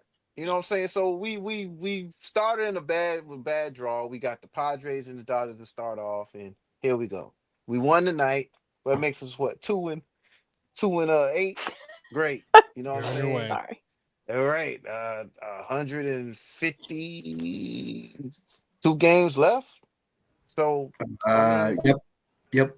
so yeah, like, come on, man. You know what I'm saying? All I want to hear is these same, you know, same people that's talking. Hey, look, man, we lost our pitching. We have a lot down. I don't want to talk about who we have on the field, but I like our odds, man. I think we're doing well, and our farm system is bomb. You know what I'm saying? These same teams don't even have a farm system, so I'm not worried. But that's not the way you want to start. I'm not worried, but that's not where you want to start. We've started in unfamiliar territory. Like, damn, we're not at home. What's going on? We're in San Diego to start the season. Are you serious? And then we go to San Diego. We go to LA. So we finally get the Phillies at home. Ooh. We win.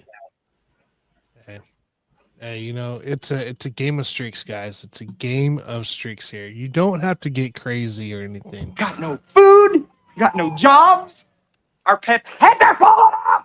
It's just how it is. It's just how the fans are at this time of year, guys. It's a game of streaks. It's a game of, you know, momentum that can go into it. A hitter that you've been hoping for that hit 5 bombs, you know, going into the next week can't hit anything to go for it, right? And that's on the Dodgers, the Yankees, and all those guys. It's just how it's just how baseball works. You can't be perfect forever. You're going to lose some games, and your momentum's going to get killed. But it's how you go through it. So right now, you know, Jay, too, for the Braves, having to get that West Coast trip out of the way early, and then not having to worry about it. Probably June for you guys again. So you have to go back out west or July. So like that's great for you guys. I think that's a better setup than what you have. But like you're figuring out who you got. It's adjusting your bullpen, going and get your guys, you know, brought up from the farm. The fans just need to chill. They're going to be mad about anything and everything for as long as we know. And by the way, Pittsburgh, let's be real. Pittsburgh has every reason to be upset and sell the team. Sell the team. We got a reason to be upset, though, Tanner. We just brought 25 acres, but we don't have no freaking pitchers. We bought 25 acres to add on to what we have out here in the luxurious spacious, the great battery, you know. 25 acres. We add 25 acres to that, but we don't have a pitcher. We don't have no pitchers, bro. Come on, man. We just got a little. Come on. You're gonna be all right. You're gonna be all right. You got a farm team. Remember that? This is what I'll say. Spencer Strider's on his way back. Acuna's on his way back. When those guys get back, the Braves still it's a different team. It's a different team. You gotta have faith in your team. You gotta pace yourself. You gotta pace yourself. Just have faith in your team. Name somebody out of our bullpen. Huh? Anybody? Anybody? Raisel Iglesias. Please, man. Please. And come on. And then hey, Jay. Our bullpen is terrible. Jay, here's a perfect example. Yankees are 6-5. Avril's not sweating it yet. Okay, they're 6-5. Some Yankees fans already ready to jump off the top of a building because they're 6-5. But now, Scott, you remember on Sunday, Avril was already climbing the ladder after the South Carolina loss, and then the Yankees lost on top of that. So she was almost ready to jump in. She's back. No, it wasn't. Y'all were trying to bait me into saying something about the Carolina game. And I needed to remind you that I was watching the Yankees game. The season was over before it started. Remember this. I did say That's right. She did say that. Off air before we lock it in. Boy, it's been awful quiet on the Rec Room chat. I wonder what's going on. Yeah, all I know is we got to get our bullpen up. That's going to kill us every time, man. It's going to be our bullpen. Hey, this is where you make the moves. This is where you figure out what you got to do to make the moves going into place. So you could go 8-2 the next 10 games. You'll be back to 500 again. Yeah, so ain't worried about momentum. See, I mean, when you go play the White Sox, right? That's possibly a free three game series for you, right there, right, Jay? Look, I'm telling y'all, man, White Sox all the way. Let them get it together. That's hey, you gotta bet on somebody to go from worst to first, and that's the Miracle Mets. Worst to first, man. That's not the team I'm going for. I don't even know about them, and I'm thinking that's a worst to first for that ass right there, boy. And speaking of moves, as Tanner made mention, we are in the world where baseball is king, especially monetarily for your pockets. So as we got a chance to hear or look or come up for air with this new baseball information, somebody got paid. Y'all saw that? Yeah. Oh, Canada. I'm excited. I mean, it sucks that he's not in pinstripes, but I'm excited for that contract for him. Vlad gets the bag, and if you don't know now, you know. Vlad is going to get that 14-year extension worth $500 million. Vlad right now is 26 years old and has been slated to hit free agency, or was slated to hit free agency, but looks like he won't be doing that. Going to be in Canada for a good little minute now. How y'all feel about this, guys? You don't like it. He took less money. Stay in Toronto. I don't know why. There's no opt-out opportunities, and he has a no trade clause. This is horrendous all the way around. Yes. It's horrendous for Toronto. It's horrendous for Vlad. Like it really is. He could have easily got more money later. He could have got somewhere else. He could have gotten the Yankees, for God's sakes. I'm sure they throw an empty checkbook at him. But at the same time, this was a franchise move to save some jobs because they're not good. But now they got the face and sell the tickets, and they got them locked up for quite a while. Haven't we learned from the Stanton days, guys? Haven't we learned about this stuff yet? But instead, now you have no opt-out. He can stick around for as long as he wants. He has no trade clause. So, he doesn't have to do anything. He could stay right there in Toronto. I wasn't a fan of the opt-out part. That's what got me. Yeah. Avril, let me ask you something, being a Yankees fan. How much would you have offered Vladimir Guerrero if he was a free agent? If you had the chance to offer him? Would you offer him more than $500 million or more? $1 more than Soto. 501. He would have been in the sixes. Boston was ready to offer him like $550 to $600 million. I would have stayed in the 5 range, and I wouldn't have done 14 years. I agree with Tanner. This is a bad contract all the way around for Vladimir Guerrero, because now he's stuck in Toronto. And if they're really bad, which they could possibly be. No, he's not stuck, right? The team is stuck. Vlad can get traded because he has no trade clause, but he can decide where he goes. That's the best part for him out of all this thing. I just don't like the contract. I just don't like it at all. I think he could have got more, and I think the no trade clause and the non opt out for a period of years is a problem. And he could have not saying he's going to get $700 million, but $600 he could have gotten. Yeah, that's what I thought he was starting with Toronto, was $600 million. That's what he said, and now he backed off because they said, "Oh, we'll sign you. This is the rest of your career, 14 years. We'll give you a 14-year contract for $500 million."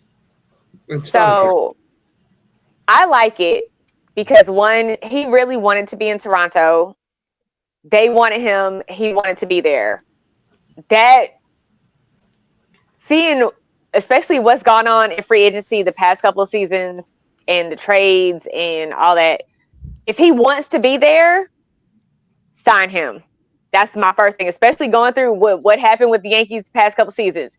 If he wants to be a Blue Jay, let that man be a Blue Jay. And clearly he wanted to be a Blue Jay. So I'm happy that they got a contract done. I like there's no money deferred. I think that's a good number for him. I think that he legitimately wants to win and that he thinks that they have a good chance at winning. And I haven't watched them play since the season started, but I watched them in spring training and they were pretty decent in spring training. So, and I know we have a series coming up with them pretty soon, so I'll get to see them like full on because I think the next couple series is we play them. So with that being said, they are actually in the background of one of the teams I'm kind of watching. Like, okay, hold on, because you have the potential to be a pain in my butt this season.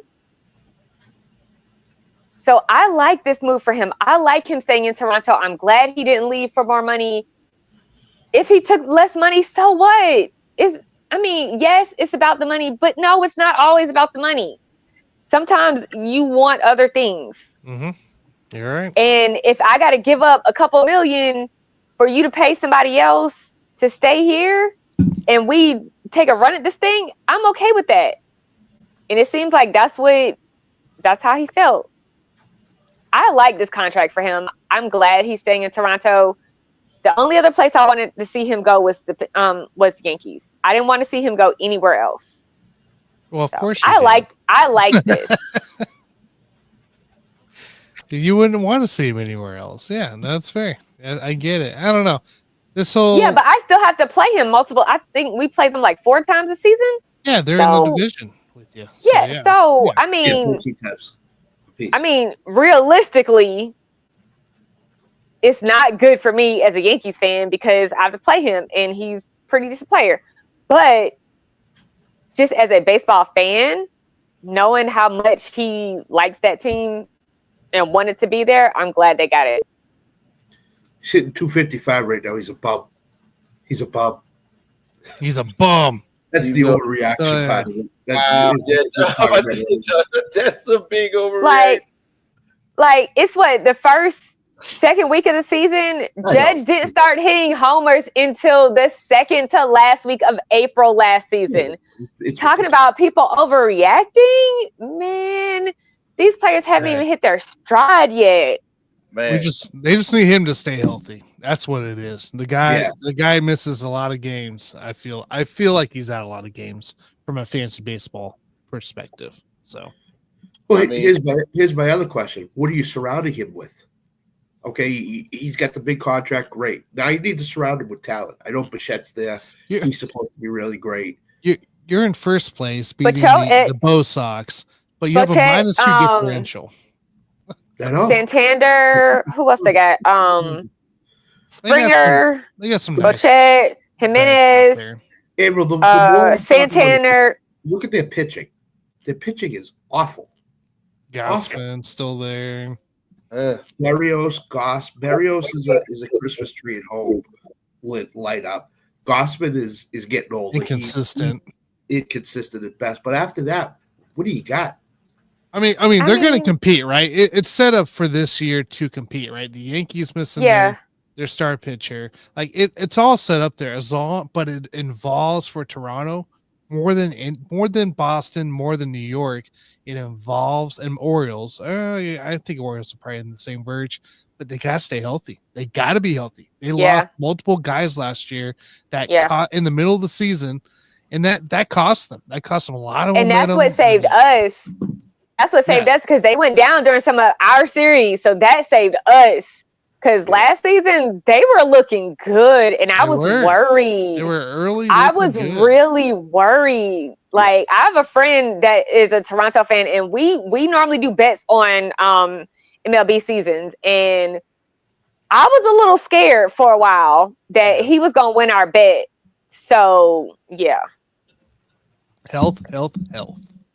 That's what really it really stems on, especially in baseball with the attrition, because baseball season is so long. We're going to be going to October, but we're going to be thinking about this over and over again as we see Vlad Guerrero rocking that Blue Jays uniform into eternity. Big shouts out to the homie Bobby G and the Audible Sports Podcast.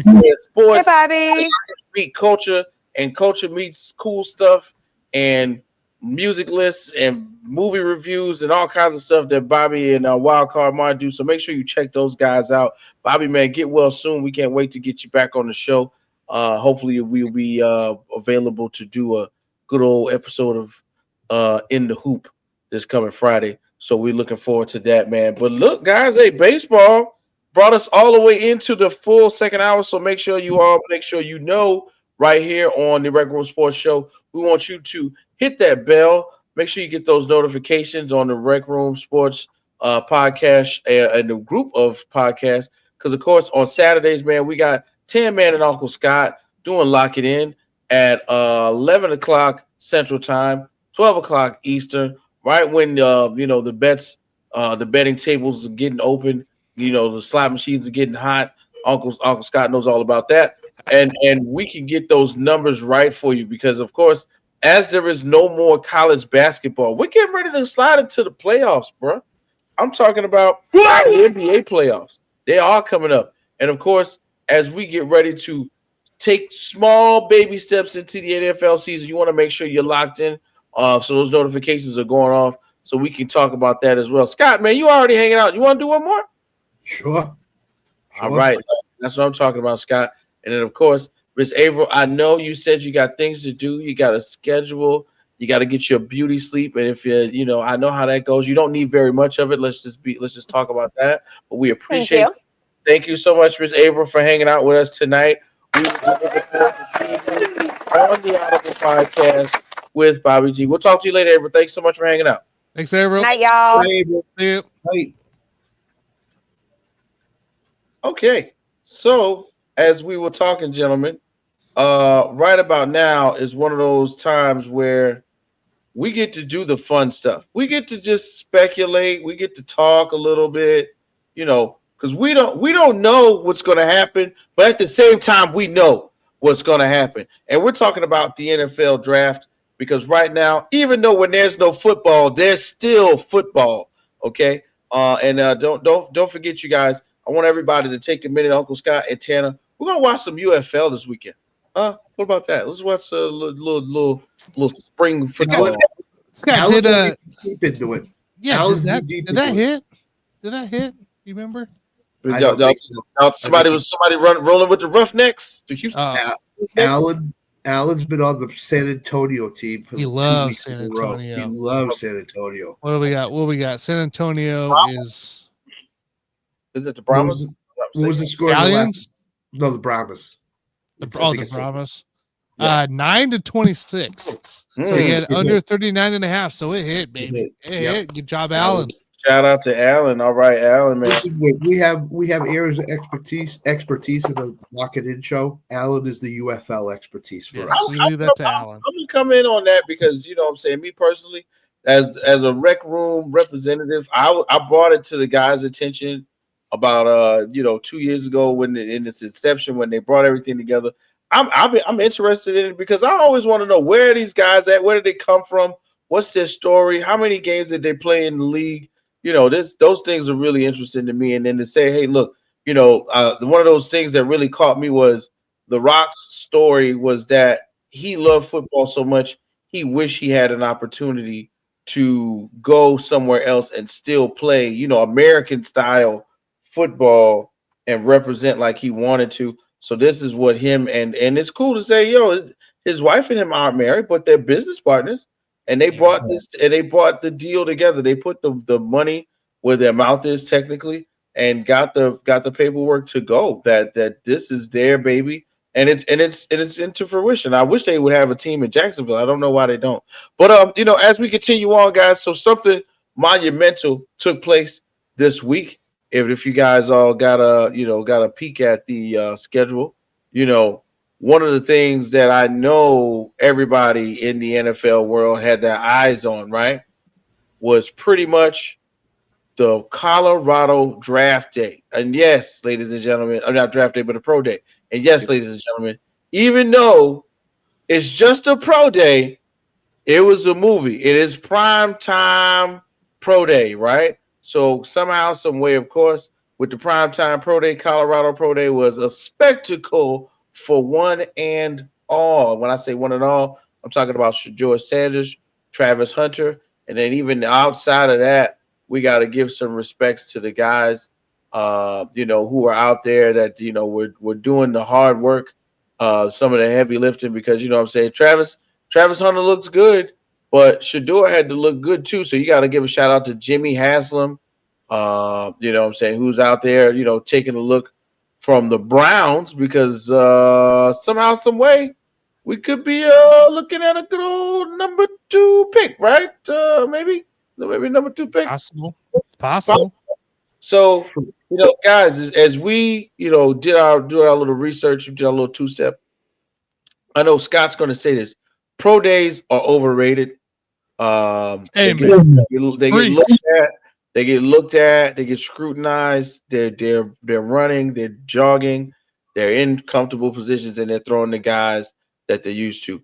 Uncle Scott, we're talking about Shedeur right now, possibly going no lower than 5. Is the pro day like contingent upon how well he did, or is it already? Do you think it's already sold up? No, I think the pro day had a lot to do with it with some of these teams. The Giants aren't going to take him. I don't think. I don't think the Giants will go quarterback at 3. And if he doesn't get picked by the Giants, I think he's going to slip to 9 at New Orleans. I think that's probably where he's earmarked to go, because the Raiders traded for Geno Smith. They took care of their quarterback situation. Yeah, I firmly believe he's going to slip down to 9 or 10 for me. Or if somebody trades up, that's where he'll go. But Cam Ward's going to Tennessee. I think Travis Hunter is going to Cleveland. I think Carter is going to the Giants, and the Patriots aren't going to take him at 4. They don't need a quarterback. So I think he slips, to be honest with you. I could see him at 9. I've seen some mocks where he goes 24, 25. Yeah. So he's right now, he's the guy that's slipping in the draft. There's always one. He's the guy. For whatever reason, I don't know what the reason is, but he's the guy that's slipping.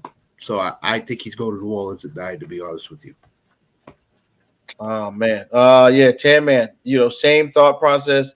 Pro day happens. All eyes are on Shedeur, and all eyes are on Travis as well. Like, are we thinking that his draft stock is sold up right now, or a lot of it ended up being contingent upon how well he did at the pro day?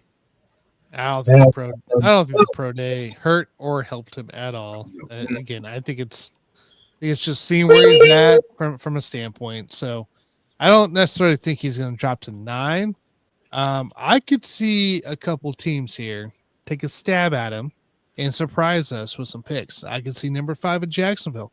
Jacksonville and Con wants to have that showcase. He wants that prime light, right? And he could trade Lawrence for a pretty penny and get some nice value out of him if you wanted to after a year with that big old contract he has there. So we could see him at 2000 as a starter coming into his sophomore year in the NFL.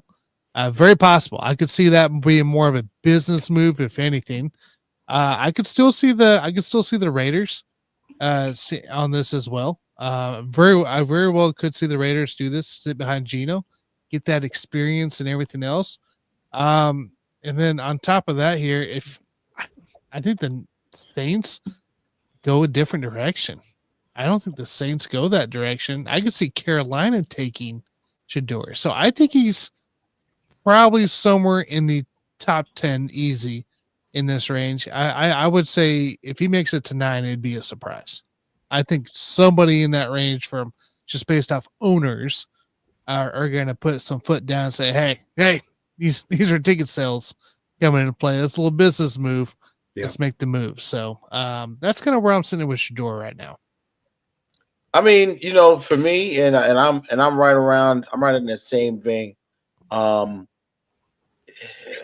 Pro Day might not have either hurt or helped him. Um, what a lot, and this is me doing research. This is me reading. Um, the game tape has already sold him up. Whatever anybody wants to say about him, there's game tape, there's film. We already know how good his arm is. We already know that even though he's not the best athlete, he's also not the worst athlete in this draft as far as quarterbacks are concerned. We already know Cam Warren is 9 times out of 10, maybe 10 times out of 10 going to Tennessee. It's two through 5 is where the slippery slope happens, and of course, Travis. It seems as though Travis Hunter may go right there to the Browns. As I look at Mel Kiper's full mock draft 2.0, Titans got Cam Ward at 1, Travis Hunter at 2. We got Abdul Carter, which to me makes sense for the Giants. Let's stockpile those defensive linemen, those edge rushers, because the last time they had a really good chance at doing something, you know what they did? They had defensive linemen out the ass. And that is when their luck kind of turned around the following season as they drafted Eli Manning. But then they got Patriots Will Campbell, the Jaguar. I don't want to call them the Jaguars. The Jaguars with Mason Graham at 5. Raiders with Ashton Jeanty. Now this is scary to me. 6. And I'm not saying scary as in a negative way. Scary as in for the rest of the league, because a running back going 6 resets the market for running backs, because we've talked about it. Scott, Tanner, running backs have been fighting for their coins left and right, and having one go in the top 10 is going to set precedence for maybe, the next 2 years, if we at least get one, because it'll be, if we get 2, which Mel Kiper does have another running back a little further down, and we'll get to that in just a second, it'll be a little scary. But then Mel's got 6. Like I said, Ashton Jeanty, Jets with Armand Membu from out of Missouri. That's the big guy. Of course, we think going to him. Panthers, Jalen Walker out of Georgia, and then 9 at right here is where Mel's got Shador going to the Saints. We were talking about it about a week or so ago, and I think Tam was on the show with us. The idea is the cap security in New Orleans is so horrible, awful. Right? What can you do after you draft Shador? It's going to be a slow rebuild with only draft picks, right? If am I right, Scott? It would have to be slow build through the draft, right? If they got him at 9. The only way they could get under the number is they have to rework all these contracts, number one. Derek Carr has 1 year left, and then he's off the books, so to speak. Right.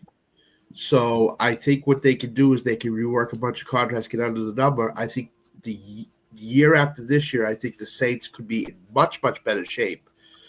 So I think that's why Shador at New Orleans would fit, because I don't think Spencer Rattler is the guy. I don't think the Saints have a guy on the roster right now that can take over for Derek Carr. So I think that's why Shador could be the choice at 9, because he'll be the guy in the next year to take over for Carr, because Carr's done in New Orleans. It's run its course. He's done. So it's unfortunate. Like and respectfully, Carr's had a great NFL career. You know what I'm saying? When I say great, I'm not saying he's going to be like first ballot Hall of Famer, but to say he's been, he's his brother's brother. You know what I'm saying? You could have had your brother's career, bro, and your brother was great. He just got smoked in Houston repeatedly, to the point where he could not recover from that. And I think that that's a horrible, part of what reality happens to quarterbacks. But then, this is what I say, and I agree with you both right here. If he gets down, right? If he gets down to 5, right? And Oakland, and I said this on a show previously, and Oakland takes a good hard look at it, and they say, okay, we got Geno sewed up for 2 years. What if we got the heir apparent lined up, and they got the 2+1. What if they do the Michael Penix? They scared Geno because to me, Geno's second iteration of his career really hit a mark of grace right there in Seattle. You know what I mean? He's been a little bit everywhere, but what originally y'all remember it? We all know came out of West Virginia, highly touted, big prospect, and to me, without being the son of an athlete, Geno had that same type of brash personality coming into the league. He knew he was the guy. And you know what happened? He went into that locker room with grown men. He disrespected one time, had a little scuffle that we heard about, right? But then he has another one on the field, gets his jaw broken. How do you stop that happening again? You draft a quarterback who's brash, who knows his worth, who's high up on himself, and you sit him next to the guy who used to be I used to be just like you. You know what I'm saying? Let me tell you how I got better without having to show everybody my watch. Let me show you how I got better without having to show everybody who my dad is. This is how it works. And even if in a year and a half Geno gets hurt or he doesn't do as well, we got Shador right there in the black and silver. And I think to me that's more of a mental fix. You know what I mean? Like, yeah, and the thing is, Geno is such a professional by this time in his career. Having a rookie behind him is nothing. I've had plenty of guys behind me. I've been pause behind plenty of other starting quarterbacks. Two things I'll say about this win is this. Number one, who is the loudest voice in the Las Vegas draft room? Is it Tom Brady or is it everybody else? If it's this Tom Brady, this year it might be Tom. Then it's going to be Shador. If it's not Tom Brady, it will be Ashton Genty. That's number one. Number two, don't forget Geno Smith. Pete Carroll. Pete Carroll will run the ball. I was going to say Pete. Pete will have the loudest voice, which means it might be Genty. That's number one. Number two is Geno Smith's playing for the coach where he had his most success in his NFL career with, which is Pete Carroll. So I think Geno will be fine for 2 to 3 years in Vegas because Pete Carroll will be there. So that's why I'm thinking they're leaning toward Ashton Genty and going with him because of Pete Carroll. Because we know what he wants to do. He wants to run the ball and play defense. That's what he wants to do. For sure. He wants to run the ball, play defense. And this is where, and I'm going to go back to the Mel Kiper's mock draft. So this is where it gets sticky for me. 12. Mel's got Omarion Hampton from out of North Carolina, which arguably they could be 1A and 1B as far as running backs are concerned. Then we get into the crux of the draft where I think it's going to get really sticky for certain players. But what I'm trying to get to is where is the possible next quarterback on the docket? And now, right now, as I am scrolling down, Mel has him at 26. We got Jackson Dart going to the Rams out of Ole Miss. What does that to the Rams? Where Stafford is getting old, Stafford kind of scared us a little bit. Stafford kind of wanted to leave, so now we draft his heir apparent. Let's make sure we got him locked in, and we also get another Southern guy, another SEC guy. They can shake hands. Your wife can hang out with his girlfriend. They can go do the country thing in LA. And it's not a bad turnover because, Matthew Stafford is great. He is a Super Bowl winning quarterback, but we don't know when the clock's going to run out on that arm. Does that make sense to you guys? Where we stick maybe Jackson Dart in there in St. Louis? I'm about to say St. Louis in LA. He's got to be gone before then. Really? Yeah. Jackson? Yeah. Yep. I got two teams in the teens that we're looking at here. Let's just say Shador goes to the Saints, right? So we're gonna have two teams here. The Niners. Ooh. And then you're also looking at Indianapolis. Ooh. Wow. Yeah. Okay. Those situations right now are I think worth looking at. We still don't got a deal for our guy Brock. So I agree with Indianapolis. Totally. I also think the Pittsburgh Steelers could be in play for Jackson Dart because You're either going to have Mason Rudolph or Aaron Rodgers.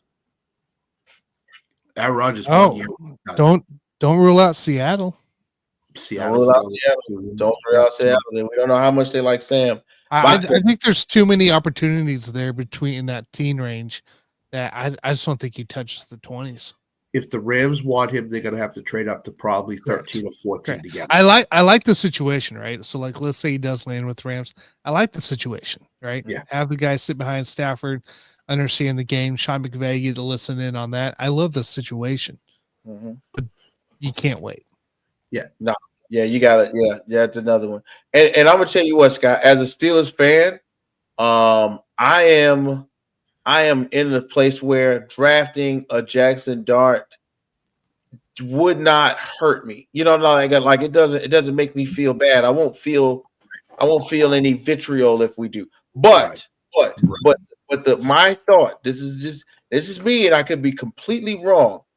If the Steelers don't draft a quarterback in that first round, and then somehow, some way, we make it to where we at?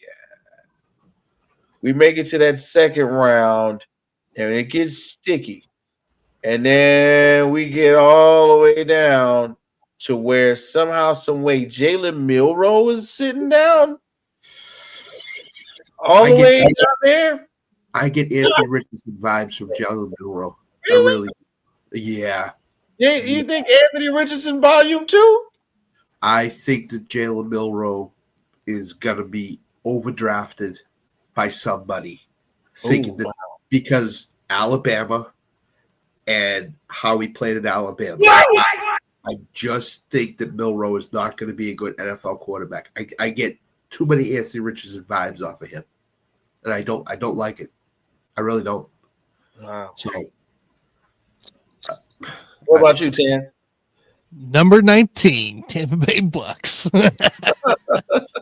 I can see it. I can see somebody reaching. We've seen it before. We've seen the Blake Bortles of the world and stuff like that. So yeah, I could see a similar situation where Milroe does go early, somewhere earlier than anticipated in the first round.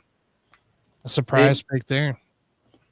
For me, I can understand visually why you would think Anthony Richardson, but I think work ethic wise and like talent level ish, like I don't think Nick Saban would put the stamp on him for no reason. I don't think Nick Saban would for a passer that's not like the other 3 or 4 in which we know he's had be successful. For him to put his neck out there for Milroe, I think that it gives me project vibes. Okay, so let's draft him. Let's have him okay, if it's the Steelers, right? Let's draft him. Let's have him sit around Aaron. Let's have him, but not too close to him because we don't want him to start doing mushrooms and going to doctor's retreat. But we want him to be right there. We want him to learn. I want you to see how he sees the game. Even Mason Rudolph.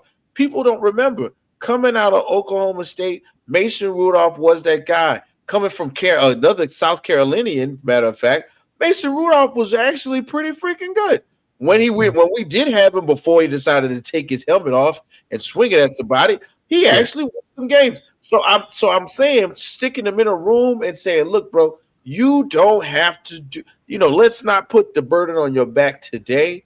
Let's look a year. Let's look 2 years down the line. Let's look at the Hall of Fame game in 2026, making a really great debut. Like I would draft him as a project. Like if we got something to look forward to, that where I can say, 2 years down the line, we got somebody very much Lamar-esque. You know what I'm saying? Like Lamar, not Lamar Jackson like, but just Lamar-ish. You know what I'm saying? Lamar light. You know what I'm saying? He won games. Yeah, I mean, I'll give him that. He won games. AR can't say that. Yeah. If they drafted him not to be their starter for a year and a half, I can buy into that. Mm-hmm. But when you draft a guy that high in the second round, you're basically saying he's going to be our starter at some point this year. For sure.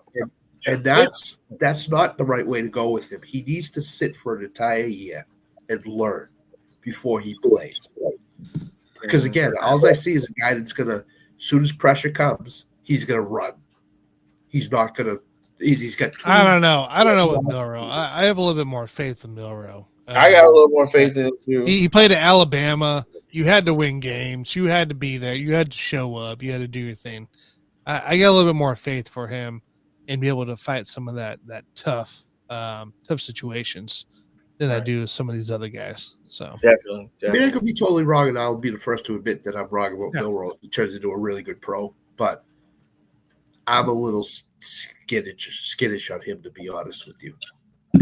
And rightfully so, Scott. So Scott, we got you here. We're going to keep it rolling, man. We got the NFL. We talked to Pro Day. We talked a bit about the 2.0. I can't wait till we see what goes on. We're going to talk probably a little bit of defense in the weeks coming because, of course, defense wins championships. Mm-hmm. But now, as we get into the last topic of the night, we're talking about the NBA, the NBI. We are getting into the NBA La Noche night. So make sure you're celebrating the Latin heritage of the NBA. It is going down. But when we talk about the Latin heritage, one of the things we're not going to talk about is El Pistola. That's right, Mi Cuatra. The guns, right? John Morant and the Pew Pew celebration, ladies and gentlemen. He gets fined $75K. I am reluctant to talk about this, guys, but it's got to be said. It's got to be said. And I don't care who you are. I don't care. I don't care who you are. You got to know that that's wrong, right? You got to know. You got to know, right? They call if they catch me with two guns, I am not going to act like I got a slingshot. Okay, period. They got me on camera with two guns, probably not legal ones, because that's why I'm scared and I'm putting them up and I'm cutting the phone off because they ain't legal. You know what I'm saying? But I'm not going to act like I got a slingshot on the court. You guys' perspective of Ja Morant and his new antics and how he got fined. What do you guys think about that? Have you not learned, Ja? Have you not learned anything? 2 years ago, you get suspended for the same type of incident with what you had. 2 years later, your celebration is to point a gun. It's shoot it like a gun. Have you not learned? I mean, come on. Your head coach gets fired. There's all kinds of stuff going around the organization. Well, we're gonna get on to that too. And this is what you do. Have you not learned? You're not a smart man. I don't care. You're just not a smart man. I'm surprised he gets suspended. Read the room, man. Come on, like we've seen it in college football. We've seen it in any other sport. You get in trouble for that stuff. The motion that he did it with both hands, right? You get flagged for that any other time. Two hands. Yeah, he used both hands to do the motion, and come on. And now you have, and on top of that, you have the history to go with it. Like, yeah, come on, let's go. Yeah, it's in my mind, and I'm gonna say this because, I got into it online with a good friend of mine. Big shouts out to Alex. He's like, other players are doing it, they're not getting . So the meme has Mikal Bridges in a Brooklyn uniform, LeBron James in a Cavs uniform, and I want to say in Devin Booker. Okay. All three of these pictures had to have been taken before COVID and before gun violence was taking, African Americans' lives and stuff like that. Two, the second part is you're in Memphis. Yeah. One of the top places where gun violence hurts people. You know what I'm saying? One of the biggest, largest artists from Memphis gets gunned down in his hometown. Yeah. You don't think they're thinking about that? Everybody loves Dolph, but somehow, some way, you encouraging people to play about guns? No. Then my third thing is, as Memphis is rising, so to speak, in the way of basketball because they're getting better. Scott knows this, right? You're getting more televised games because you're good.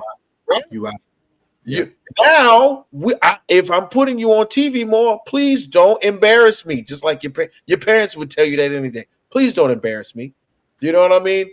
I'm giving you the opportunity. I want you to be the face. What I want everybody to think back on for me, just a moment, is Kyrie Irving when he got to Dallas right around the time COVID was ending, and it was like, I think they were giving Kyrie Irving a really good push to be, like a really good guy for the league. And Lou was going to be Kyrie and Luka, and they had a lot of the conversations around him. And before we got to the things that he said that people might not have agreed with about flat earthers and things of that nature, Kyrie Irving was having real in-depth conversations about spirituality and his Native American heritage. And I'm glad I'm in Texas so I can, they were giving him like a platform. But as soon as he got up there and said something about the earth being flat, and I don't believe this, they snatched it away from him. You know what I mean? And I think that they're giving Ja Morant opportunity after opportunity because they know that the youth of the game is identifying with that. Correct. You know what I mean?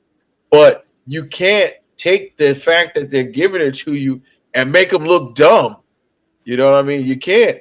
In the NFL, we just got finished talking about it. I think in the thing, they're taking away the nose wiping. Yeah. One of the conversations I was having off camera was, people talk about the NBA and the NFL, the no fun league, so to speak. So I know for a fact that one of the investigators or one of the prosecution team for the Young Thug case in Atlanta, right, works for the NBA, right? So in the Young Thug case, they explain verbatim and in the docket what the term wiping your nose means. When you're talking about another person, that's code word for doing them physical harm. Let's put it like that, right? So what do you think they think you're doing when you're putting your hands up like this? What do you think you're signifying? If they are, you know what I'm saying? If that's like your parents figuring out that, when you're talking about buying Swisher Sweets, they know you. They finally found out that they know you're smoking pot. Yeah. You know what I mean? Like when your parents get that information, they're gonna shut it down. Like, come on, bro, just stop it for us. And make us look better. Make us look better. Do anything else but that. Make something up. Anything. And that's it on that one. I don't even want to. The problem with Ja Morant is he has no leadership in Memphis right now. There's nobody to pull him aside and say, Ja, you need to knock it off. There's nobody to do that. So they're just going to allow him to keep doing what he's doing. And he'll get fined every time he does it. So no more D Rose. I don't think D Rose is there. No Marcus Smart, none of those guys. They're gone. They're all out. So they're all gone, and he probably wasn't listening to him anyway. You know what I'm saying? Which is true. Why? Which is exactly why we're going to get into partially what is the next conversation and one of our last. So Denver fires Coach Mike Malone today. What? And then Memphis fires, Taylor Jenkins. What the F is going on with these teams who are over 500 before the playoffs? Firing their coach. Like, we literally got 3 games left. 3. And I think Dan Adelman is the assistant coach. Yep. And he's going to be that's Rick Adelman's son or something. That's the only thing that makes sense.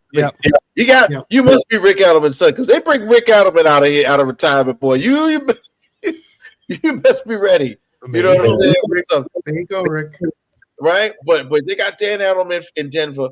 But what was really the deal to make them fire the coach of a winning team in Memphis? What is the deal for them to make them fire a championship coach in Denver? So from what I understand in Memphis, he lost the locker room. Though none of the players were supporting him. He did. Yeah. That's happened in Memphis. He was not high on Ja Morant. He didn't think he'd be the leader of the organization. So they just, he told ownership that. And ownership said, okay, you're fired. See you later, buddy. All right. I wonder in Denver if it was he needed to make some changes on his coaching staff, and he wouldn't do it. And he said to the owner, it's either me or we keep the coaches as is. And the owner said, okay. See, because the GM's not getting extended either. GM's out too. GM's out too. GM is out too. I don't know at the end of the year or immediately, but I read that today as well. So I don't know if that's what came down. Is that the ownership said to Mike Malone, "You're either going to have to fire some of the coaches, or we're going to have to get rid of you." And he said, "Okay, get rid of me because I'm not getting rid of any of my coaches." So he was loyal to his coaching staff. Yeah, I think Memphis was definitely a player dilemma there, and from some of the reports that dropped allegedly, Malone and the GM never really discussed, never talked, and Yeah. it was they had beef with each other, and I think the owner just said, you know what, I'm tired of it, screw it, you know what, I don't care anymore. We got the best player in the NBA right now in our court, and Yep. I don't need you. I don't need you. I got a great assistant I can throw in here, and we can call it good. And I think he's just tired of the high school drama, and the owner just said, "Screw it, see you later." So it's not worth it. So, I mean, that's the alleged reports, right, of it all. Mike Malone will be hired in a second in the offseason. Oh yeah, he will have a job easily, and so will Taylor Jenkins. Taylor Jenkins is thought of as highly in the NBA as Malone is. So, right, we'll have jobs. If you think Coach Budenholzer got hired fast, just wait till Mike Malone hits the market. Yeah. For what I think you were saying, Tanner, I think it's real similar. I was reading something from a Bleacher Report. It's that there was a possible disconnect between Malone and the front office, where the revamping of the bench was one of his main concerns. So big shout out to Dan Sorek Sam, who wrote this article yesterday. This was the news was happening, that they didn't make enough of an attempt to make some moves. Like, Jokic is out here running 48, 47, 42 minutes. You know what I mean? Like, they didn't do anything to enhance their bench, and Coach Malone was pretty much fed up with it. And I'm assuming that somewhere in there, where you know how those conversations go. Well, you're just gonna have to fire me then. Okay. Yeah. Okay. In the end. Yeah. Okay. The other thing with Denver is Murray and Gordon have not been healthy most of the year. Yeah. And you got Russell Westbrook, who's just playing Russell Westbrook basketball right now. He's just doing whatever he wants on the court. It's working though. It's working. It is. For the most part, but there are that pockets like the Minnesota game, the double overtime game, where it cost them. He did something stupid and it cost them. But for the most part, it's worked. But Murray and Gordon have not been healthy all year, and that's the real problem. They could have somewhere in the 55 wins right now. It could be a lineup issue too, right? Not throwing Westbrook as your second or third option instead of putting him back where he should be when Murray's out. So it's a combination of things, and I think for them, especially being in a tough Western Conference, 47 and 32 just isn't enough. It's especially when you look at the Western Conference teams like the Kings, who got better. The Warriors found a way to get better magically. The Lakers got Luka. Like, when you see all these other teams reloading their arsenals, and although you think or know that you got the best player / MVP on your team, you got to do something, bro. We got to do something, and without hesitation, you got to do it. And I think that this is just where the rubber met the road for Coach Malone. Yeah. And now my curiosity is this, and we're getting ready to get off on this one. With this happening, with them not extending the GM, with them firing Coach Malone, who is going to reach out on that phone and go, I'll give you whatever you want for Jokic. I'll give you whatever you want. Let's start over. Over. Hang the phone up. Jokic no shot. No shot. You know what I'm saying? Not even, maybe not. Maybe, but somebody like, there's gonna be a phone call. Yeah, there's gonna be a phone call. Miami is always involved in this stuff. Junior, hey, what's going on? I like him. He's young. He scores. He originally came into the league as a scorer and a two-way type of guy. We just had to worry about his hip. How's his hip? Is his hip okay? I'll take him off your hands. If you trade him, you have to trade him out of the conference. He has to go to the Eastern Conference. He can't stay in the West because he's gonna burn Denver. Oh yeah. There's no shot he leaves. Yeah, no, Orlando calling. It's not going to be. Shout out to Allen. We know it's not going to be OKC, even though they got like 28 draft picks. Miami will call him. Orlando, Minnesota, Miami calls. Pat Riley on the other line. Hey, look, I'll give you. Minnesota loves to make these kind of deals. Minnesota, apparently, right? Apparently, but they are definitely, Jay's here. What about the good old Portland trade? Hey. We'll trade Jaylen Brown, Drew Holiday. Oh no. And somebody else to Denver for Jokic, and give us any bench play you want. Listen, and you know what? The ghost of Danny Angel smile. The ghost of Danny Angel will definitely smile. It's right so now. hard to trade a guy because the NBA is all about salary cap. And how can you make the numbers match up? Yeah. It's very, very difficult for teams to make the numbers match. So I seriously doubt he's going to get traded. Yeah, ain't going to happen. Well, and on that note, guys, what they're saying is we doubt he's going to get traded. I can't wait to see what's going to happen as we get closer to the playing game. The season's got like maybe 2 or 3 games left for each team. The NBA is going to be live and in full effect. I can't wait till we get to talk about it a little more on In the Hoop. But guys, man, thanks for hanging out with me for the whole night. We made it to the end of the show. Heck yeah. Hey, lock it in. Saturday, we're going in 11 o'clock Central Time, 12 o'clock Eastern. We got some bets going on, a little college, a little hockey, some hockey numbers, and then some UFL from Alan Perrelli. You know Alan's going to be betting the UFL now. Okay. Yep. And then, of course, tomorrow we got Head Kicks and Haymakers with me, my guy Nick Bodkins. We're going in with that one. We're talking about this weekend. We got a big one, so make sure you check us out. Me and my guy Bobby Blunts, we're going to be doing that. And then hopefully we can get our big homie, one and only, man, Bobby G, to be well, and we can do In the Hoop on Friday. Talk a little basketball, man. But guys, I do appreciate you. Thanks for hanging out for the rest of the night. We made it through the show. Rec Room, the show is over with. And guess what, y'all? I got to find that button because we are out. Wait. There we go.